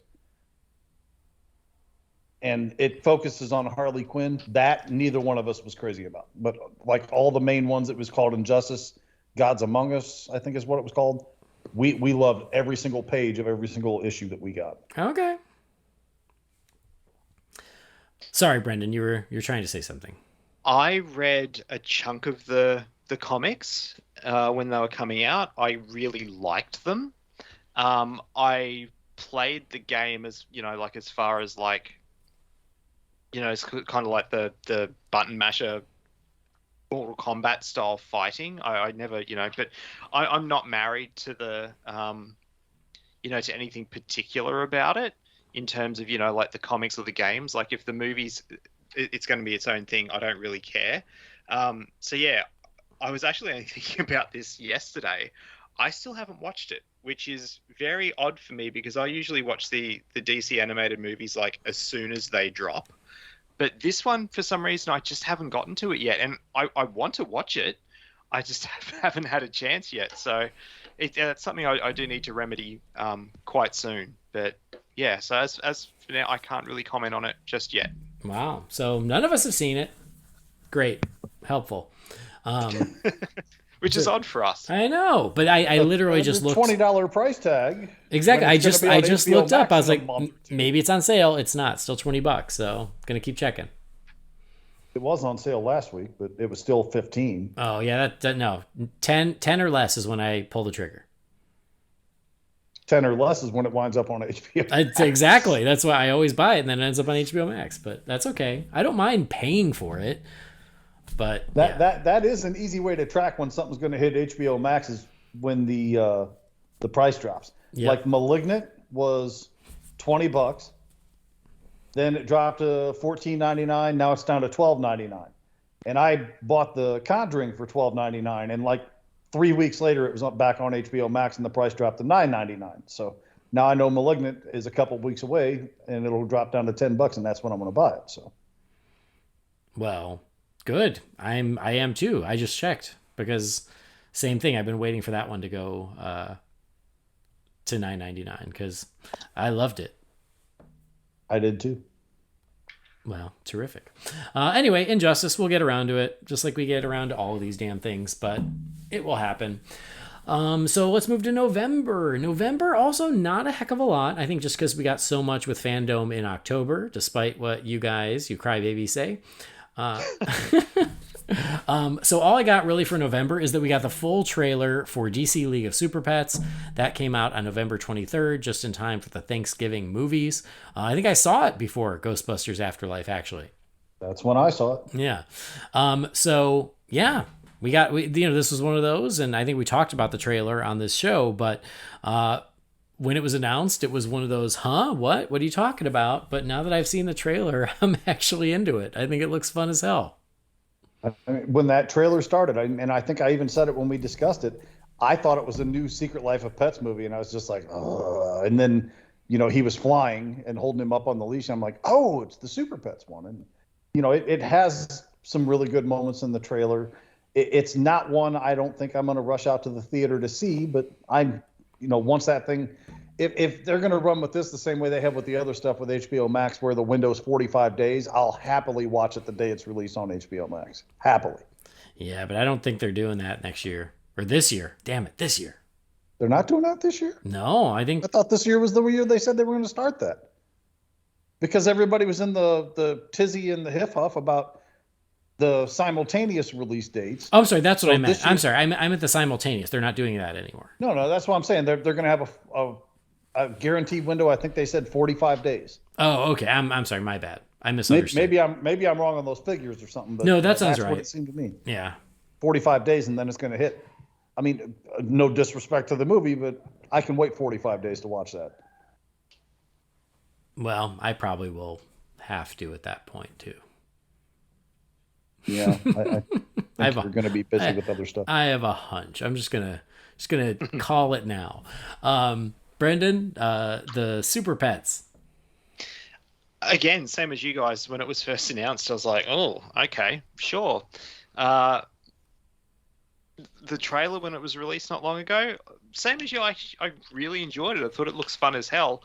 A little bit different to what I was expecting in terms of Ace and stuff isn't already Batman's dog. Yeah, it would seem like. Right. So that's a little bit different to what I was expecting. But I mean, I'm not going to get my knickers in a knot about it. It's a Super Pets animated movie. Let's keep things in perspective. Yeah, I think I said the same thing. As I expected all of the pets to already be the pets of the heroes, and it seems like that's not the case. To me, it made sense to just basically have it be the Pet Justice League, right? Mm-hmm. Which is basically what it's going to wind up being, but they're not established at this point. That part was kind of confusing. Not confusing, just an odd choice to me. Odd choice, yeah. But no, the trailer was fun. It was funny. I mean, I'll be honest, it's a kind of movie I wouldn't give a shit about if it wasn't related to DC. But no, I don't think I'll go see it in the cinema, but I'll definitely check it out the first chance I get, and hopefully it's fun. And it's, hopefully something we can show the kids in the next couple of years. No, I think you're right. I mean, I think you nailed it. Is would I care if it wasn't DC? Of course not. But it is DC. So guess what? I'm kind of into it. I care. Yeah. Why the hell not? I'm down. So yeah, I mean, I think it looks really fun. I'm actually pretty impressed with the trailer. I hope we get more, I hope we get more Batman and more of the Justice League. But from what I'm seeing, it looks so much more fun than I was expecting. I'm actually really looking forward to it now. Those character designs are interesting, actually. Now that you mention it, the actual Justice League. Yeah. The brief second that we see of them in the trailer, they're very different looking designs to what we're used to. Yeah, I think Superman looks great. He does. I like Cyborg. Cyborg was the one that really stood out to me. Yeah. Just because he looks cool with the afro. I ain't even gonna play coy about it. He looks cool with the afro. I don't care what he says. So, all right. Well, DC Super Pets coming out in May. So yeah, God, 5 DC movies in the theater this year. And then finally, December. There's not much for December other than the trailer we just talked about. We got the new Batman trailer here at the end of the year on December 27th, The Bat and the Cat. So 24 hours ago, me and Brendan broke this down in great detail with our pal Preston. But Jamie, you were noticeably absent. There's a reason for that. So I wanted to give you a chance to talk about it. And We've cleared the next half hour, so go for it. yeah, thanks for making me Mr. Popular when I purposely said I didn't want to do this. But I watched the trailer one time, and I have pretty much the exact thoughts about this one that I had about the last one. I don't like it. If you guys out there are excited about this and this pumps your blood and it just gives you everything you ever wanted out of a Batman movie, God bless and more power to you. This ain't what I want to watch. At least not in everything that I've been shown so far. Again, I'm going to see the movie and I'm going to judge it on its own accord, not by a trailer, but by what I've been shown so far from production stills and trailers and whatnot. I do not like what I see. Okay, nothing in the trailer. Yeah, nothing in the trailer. Not one frame of this trailer did anything to make me go, ooh. There were several that made me go, ugh. So, take that for what you will. Okay. At this point, I just want to see the movie and get it over with, and we'll go from there. But at this point, frankly, I really want to be done talking about it until then. Till we see it. Well, until we see the movie. You know what, though? I will say I respect that you're like, you know what? I didn't like the trailer. I don't need to be on the episode. People don't need to hear me complain about it anymore. Like, good for you, They don't. I mean, what's that going to do other than piss people off? I don't need to piss people off. I mean, if people don't like my opinion, then I don't like it. Great, whatever. I don't care. But that doesn't mean I need to sit there for an hour and a half or 2 hours telling you all the things I didn't like about it, because I don't want to spend that much time watching the trailer, quite frankly. Mm-hmm. Well, I don't like what I see here. I'm very, very concerned about what I see, and that none of it is appealing to me. Yeah. The story that they're telling me that they're going to tell does not seem to be something that I want to hear about.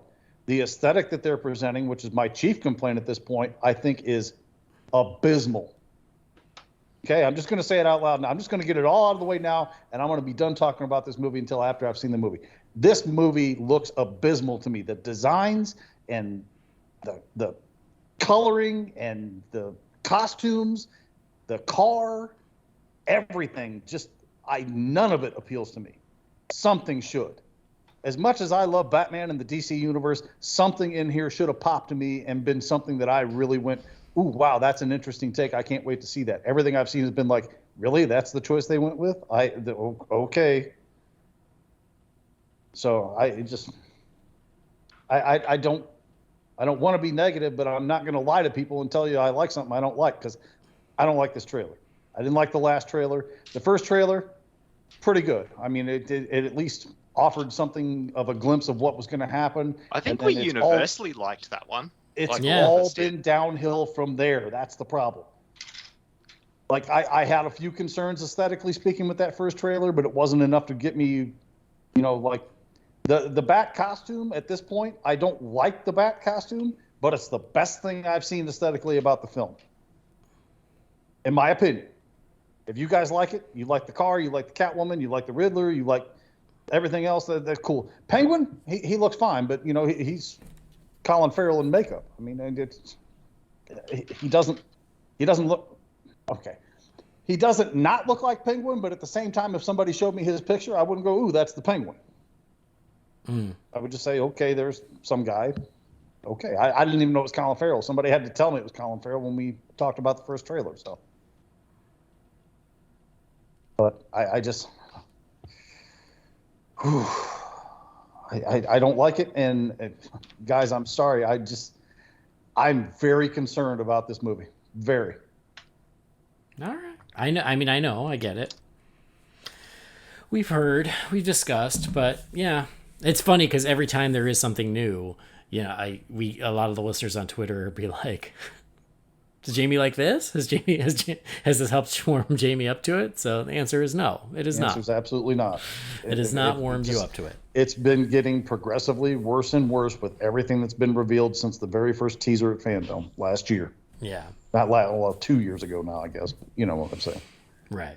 It's, like I said, if this appeals to you and this looks amazing to you, great. I hope I watch this movie and I'm blown the F away by how amazing this movie is, story-wise, acting-wise, character-wise, plot-wise, everything. but nothing I've seen to this point, right now, January 1st, 2022, nothing I've seen to this point indicates to me this is a movie that I want. That's all I'm going to say. I'm done. Okay. That's all right. Fair enough. All you can do is be honest with your feelings, and that's okay. All right. Well, send all. Listen, I'll be happy to discuss this with anybody who wants to talk about it. Send all hate mail as usual. Loey007 on Twitter. I was waiting for it. Yep. Well, so those were all the big stories I have for 2021. Is there anything big that I missed that you guys want to mention now? Not that I can think of. I think you got it. I can't play the new kid game. Can I play the new dog game? I got 2 new dogs in 2021. Yeah, that's fair. I mean, we had my wedding, we have Henry, and it's only fair that you have a big life event for the year too. Yeah. So I tried to name the black one Zatanna, and they weren't having it. So they wound up being named after Harry Potter characters. The black one's now Bellatrix. The brown one is now Batilda. Okay. Which I don't know who that character is in Harry Potter. I don't either. There's a character in Harry Potter named Batilda. So. Yeah, I don't know Batilda, but Bellatrix is badass. She is badass. She's a moron, but she's badass. It's okay. They can be both. They are the cutest, sweetest, most amazing. They're half German Shepherd, half Catahoula Leopard Dog, which is the state dog of Louisiana. Wow. And they're sweet and friendly and amazing, but Jesus, are they stupid. All right. When was that? That was the end of July. Okay. So right. Because my son was at Boy Scout camp, and we went and adopted these dogs, and then he got picked up from camp and came home, and there were 2 new puppies in the house. So that was my big life event. Big life event. 2 new dogs. That works. Awesome. Well, that's 2021, but we want to look forward. Look forward to 2022 because it is officially next year. So I want to hear from you guys, like what is the thing you are looking forward to most from Batman or DC in this coming year? Jamie? I mean, just so I can stop playing the stupid game. Frankly, at this point, I think the Flash movie. Hey, he's acknowledged it. It's about fucking time. Happy New Year, all. Okay. I just feel like I think the joke's been played at this point. I mean, I obviously was very concerned because of all of the changes at the helm of the movie and pushbacks and everything else. At this point, I think I can comfortably say the movie is going to happen. It's going to get delivered. So Happy New Year, everybody. The Flash is what I'm looking forward to the most this year. Hey, some people are going to be so happy to hear that. Good for them. What about you, Brendan? I'm right there with Jamie, actually. I'm really looking forward to The Flash. It's I think it could be something quite special. I mean, who would have thought we'd ever see Michael Keaton back in the Cape and Cowl? And we're getting it. Not only that, we're getting Affleck back in the Cape and Cowl as well, and they'll be together and it's the same movie. Yeah, I'm just really looking forward to seeing what happens and ignoring the rumors that are floating around on social media at the moment about it. Yeah. I don't know anything about those rumors because social media is a cesspool, but I shouldn't say that. Not all of social media is a cesspool. Even not all of Twitter is a cesspool. There's some really good people out there. It's just those damn negative voices that seem to be the loudest at times, which is why I don't spend much time there. But I will say that I think the reason I am most excited for this is I really think this is the template for what we're going to have as the DC cinematic universe going forward. Yeah. Oh, that's exactly right. Yeah. I mean, if you will, I think this is the reset button as we've all speculated right along. So. Yeah, I agree. And honestly, my answer is the same with both you guys. Of everything coming up, I think The Flash is what I'm looking forward to the most because it's going to be a game changer one way or another. And the fact that it is a Flash movie and it's also featuring at least 2 Batmen in the midst. And then it's a DC Universe movie. Like, there's so much with this movie that I have to look forward to, that I am curious about. A Supergirl? Yeah, I mean, exactly. A Supergirl. And who knows who else could show up in this movie. I think that of everything coming, it's what has me most excited. With Aquaman 2, a very close second. Wait, Aquaman 2 is this year still? Yeah, it's Christmas. Oh. Well, maybe I'll have to readjust my answer then. I for some reason was thinking that one was still into 2020. I'm pretty sure. I'm going to double check because I'm going to feel bad if I'm wrong. You're probably right because I want to say it's December of 2022. In that case, I'm going to call it a dead ass tie between Flash and Aquaman. Then. Yeah, December 16th. Okay. Less than a year away. My bad. Dead ass tie between the two. I'm not picking one or the other. Yeah. Because I think both are going to be special in their own ways. Yeah. Cool. I hope anyway. I'm excited for July because we're finally going to get to see The Rock as Black Adam. The hierarchy of power is about to change. Look, I'm looking forward to that movie. Don't get me wrong. So am I. 100%. I mean, Black Adam is an interesting character. I'm no expert on him. I haven't read a ton of stuff about him, but I hope that movie is worth the wait. That's all I can say. Yeah. No, I agree. All right. Well, lots to look forward to in 2022. Like I said, 5 theatrical DC films, starting with The Batman in just about 2 months' time, before we know it, and then Black Adam, The Flash, Aquaman and Lost Kingdom, DC League of Super Pets, and then Batgirl on HBO Max. So just from a movie perspective, there's so much to look forward to. That's not even considering comics and video games and, TV.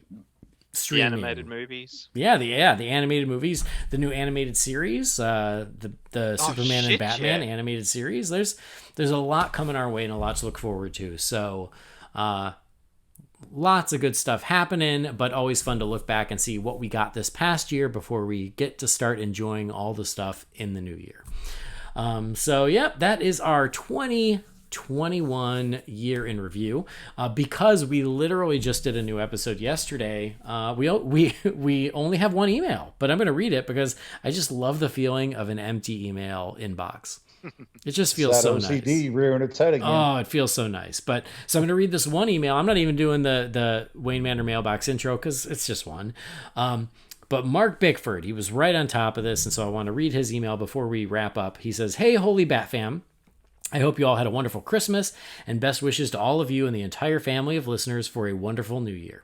I'm looking forward to hearing your reactions to all the news that have come out since your Christmas episode, especially the surprise that the secondary villain in the Batgirl movie is going to be noted Gotham gangster Johnny Dangerously." Nice. I had a couple thoughts on Titans that you didn't bring up. I'm wondering what you think. To me, there seemed to be a big disconnect between the end of Season 2 and the start of Season 3. At the end of Season 2, Blackfire literally stole some soccer mom's body and left her kids stranded in a minivan. In Season 3, once they broke her out of prison, she's suddenly Corey's cool younger sister who just wants to party and get laid. Similarly, at the end of Season 2, Connor Kent had the emotional maturity of a 3-year-old. The whole fight at the carnival that got Donna killed started when he laid out some cops because he saw it in a video game. But now he's Blackfire's friend with benefits? I mean, yeah, I'd file hooking up with Damaris Lewis under nice work if you can get it. But if people are up in arms... But if people are up in arms over Wonder Woman 1984, Blackfire getting busy with someone who, the last we knew, was in very important ways still a child that ought to be acknowledged beyond his tantrum at the end when he blew up the ship. What do you think of the weird transition? Also, you didn't call out what I think was one of the best lines in the series. When Donna asked Hank what happened to him, he responded, "Jason effing Todd." A quick note about Batman Noel, and thanks for introducing me to it. I had never heard of it. Did you notice that in the scenes depicting the former not Scrooge Batman, when he's with Robin, the Batman is drawn to look like Adam West? I thought it was a really nice touch. Last, fun question. Imagine you're making a 5th film in the Burton Schumacher series. Who would be the villains and who would you cast? The rules are you can't reuse any villains that already appeared in the series, so you can't do a Bane, and use actors as they were then, not now. Personally, I would have loved to see Christopher Lloyd as the Scarecrow. Happy New Year, Mark. Oh my God, only one email, Mark, but that was like 3 emails, all in one. I was going to say, that's covering some bases there. Yeah, I literally thought it was just going to be Happy New Year, guys. So the first question is about Titans. I mean, I did not rewatch Season 2 before Season 3, so some of these shifts I didn't even notice. But we talked a little bit about how I expected Blackfire to be more of a villain, and they really sort of just completely backed off of that. So yeah, not much of the Blackfire storyline made much sense to me at all. Yeah. I didn't care for that. Again, no disrespect to the actress. She's lovely. She did a great job with the role and all, but the writing there just was not my favorite. Yeah, I think it was a missed opportunity to use her as another big bad. But as far as Connor Kent, I mean, yeah, I guess you're right. Like, he is still very young, and so there's an innocence there, and I do think that does help explain what he does with the ship. But I didn't really think twice about it, honestly. It's an interesting point, but I don't know. How do you know? I didn't either, but I mean, you have to take into account, at least I assume, that they're not portraying his advancement in age from the cloning pod to where he's at now being 25 years or anything like that. So, I mean, you have to assume that there's an accelerated process there. I would think his mental state would follow that accelerated process as well. Mm-hmm. Yeah. I mean, that's how I would justify it in my mind anyway, right or wrong. Right. Yeah, for sure. Brendan, any thoughts? I'm with you guys pretty much across the board there. I can't really add anything. Yeah. Noel, yeah, there are some frames in there where Batman looks like Adam West. That is very true, and it's very cool. Indeed.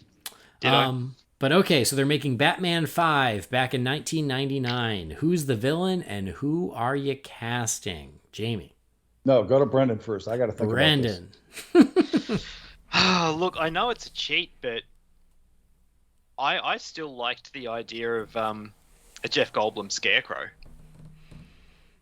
That works for me. Yeah. Apparently the rumored thing that was, they were looking at for potential Batman 5. Like, and I think of the villains that they used and that they hadn't used at that point. I think Scarecrow is kind of your next go-to. Like, I think there's a reason why Scarecrow was in Batman Begins. Like, yes. Yeah. It was kind of the next big one that hadn't been done. So I think you'd be hard pressed to find another. Like, I think you'd sort of start going a little bit more B grade if you don't choose Scarecrow. And I never liked the Harley Quinn idea of it, being the Joker's daughter, and particularly it being Madonna as well. I never liked that idea. But I mean, I could be wrong with the Jeff Goldblum thing. If you guys can think of somebody else, I know Nick Cage has been thrown around as well for that role, but I think it's got to be Scarecrow. It's just then a matter of a potential actor for the role. Yeah. I mean, Scarecrow would have been the next one. It would have made perfect sense. I think Jeff Goldblum would have killed it. I think Nicolas Cage would have killed it. I actually like both of those options. But my option would be still Scarecrow, but Steve Buscemi. Okay. I think he really could have been like the creepier Jonathan Crane, Steve Buscemi. That was how I always pictured him. That works also. I like him and Goldblum both. I think either one works. I think Howard Stern was mentioned at one point too, but no thanks. Oh, Jesus, shoot me now. But I think that was just Howard Stern. Okay. I feel like he tried to create that rumor for himself. It was really weird. Right. Okay. You think I have bad opinions about the Batman trailer? Jesus, get me started on Howard Stern. At the time, I didn't even know who Howard Stern was, to be honest, over here in Australia. It was. It's like I've said for as many years as I've known about him. Stern is the most appropriate name for that guy because he is an ass. But anyhow, I will say. Go ahead. I'm gonna go two weird directions here. I don't know.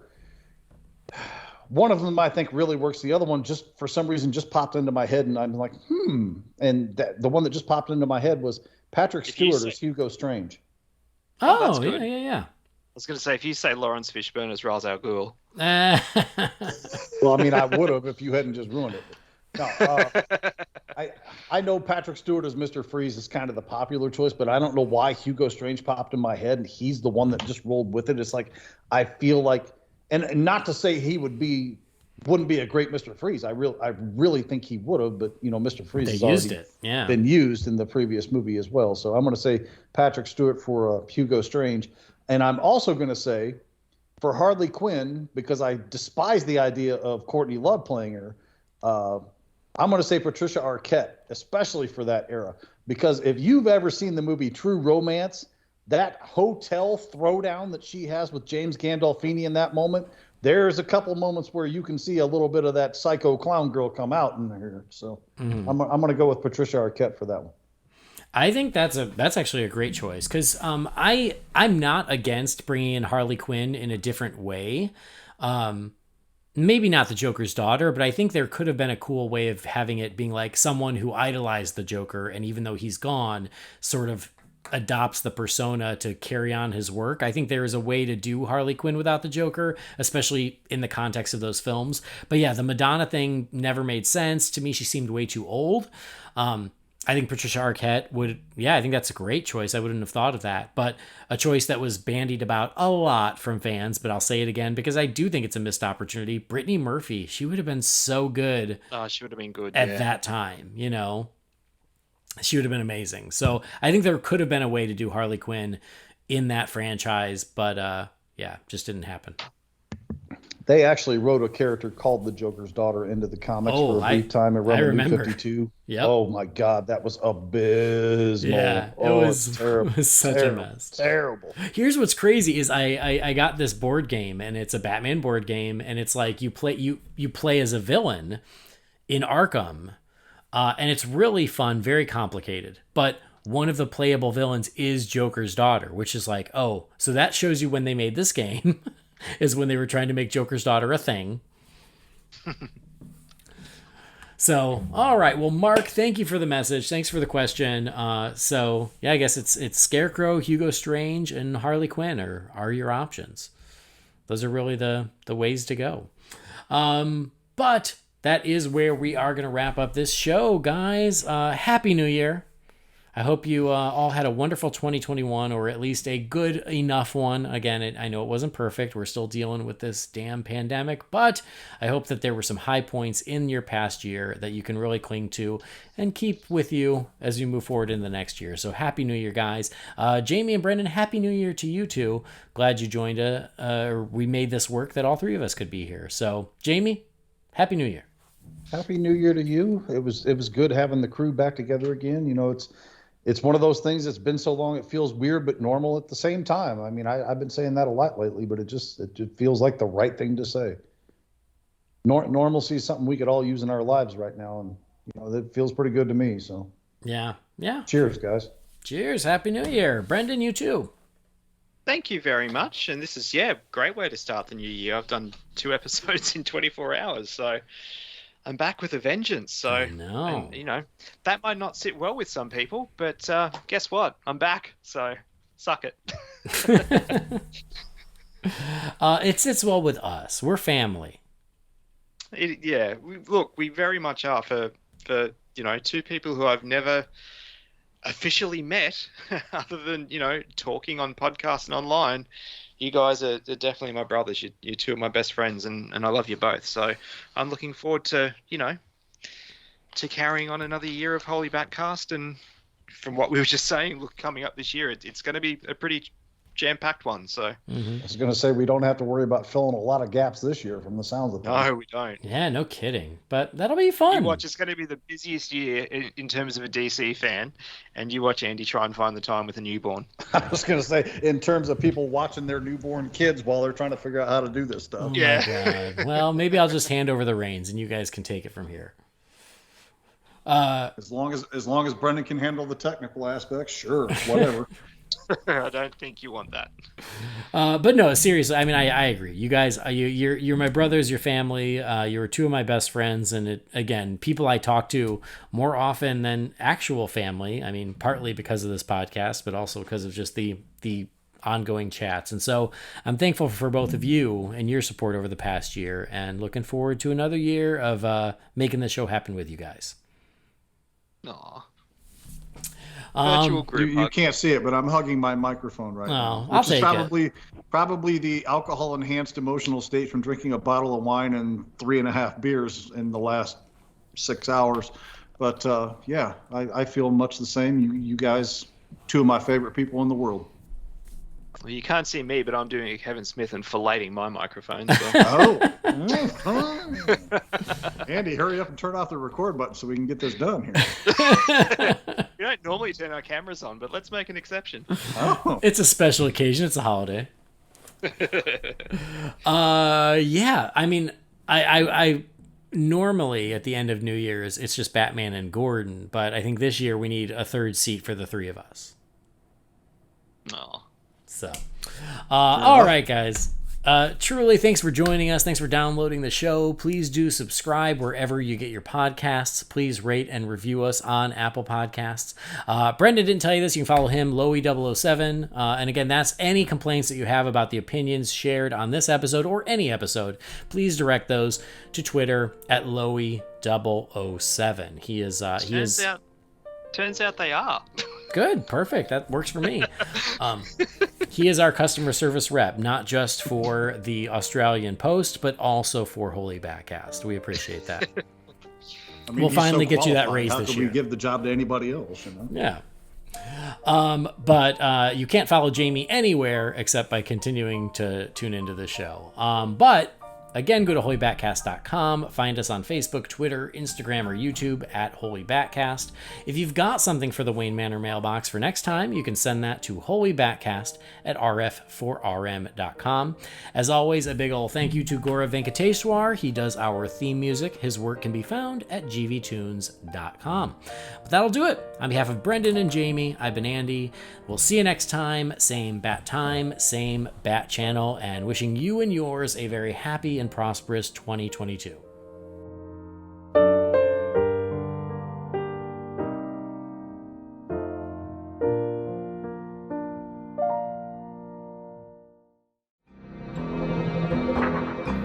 Holy BatCast is not affiliated with Warner Brothers or DC Entertainment. The views and opinions shared by the participants are theirs and theirs alone and do not represent the companies or organizations they happen to work for.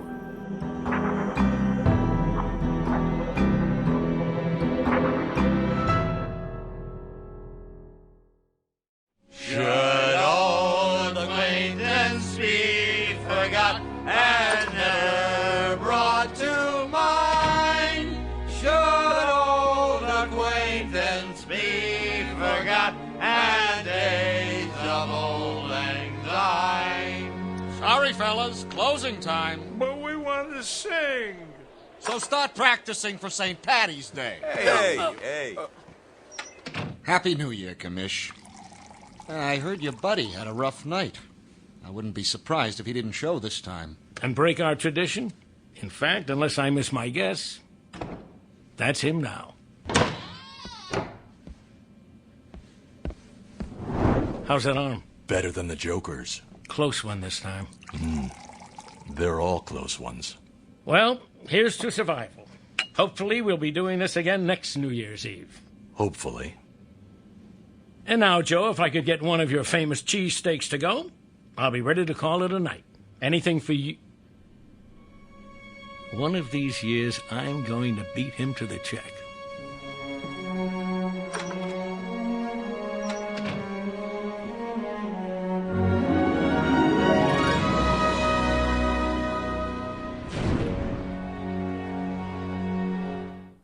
Happy New Year, cunts. Right back at ya.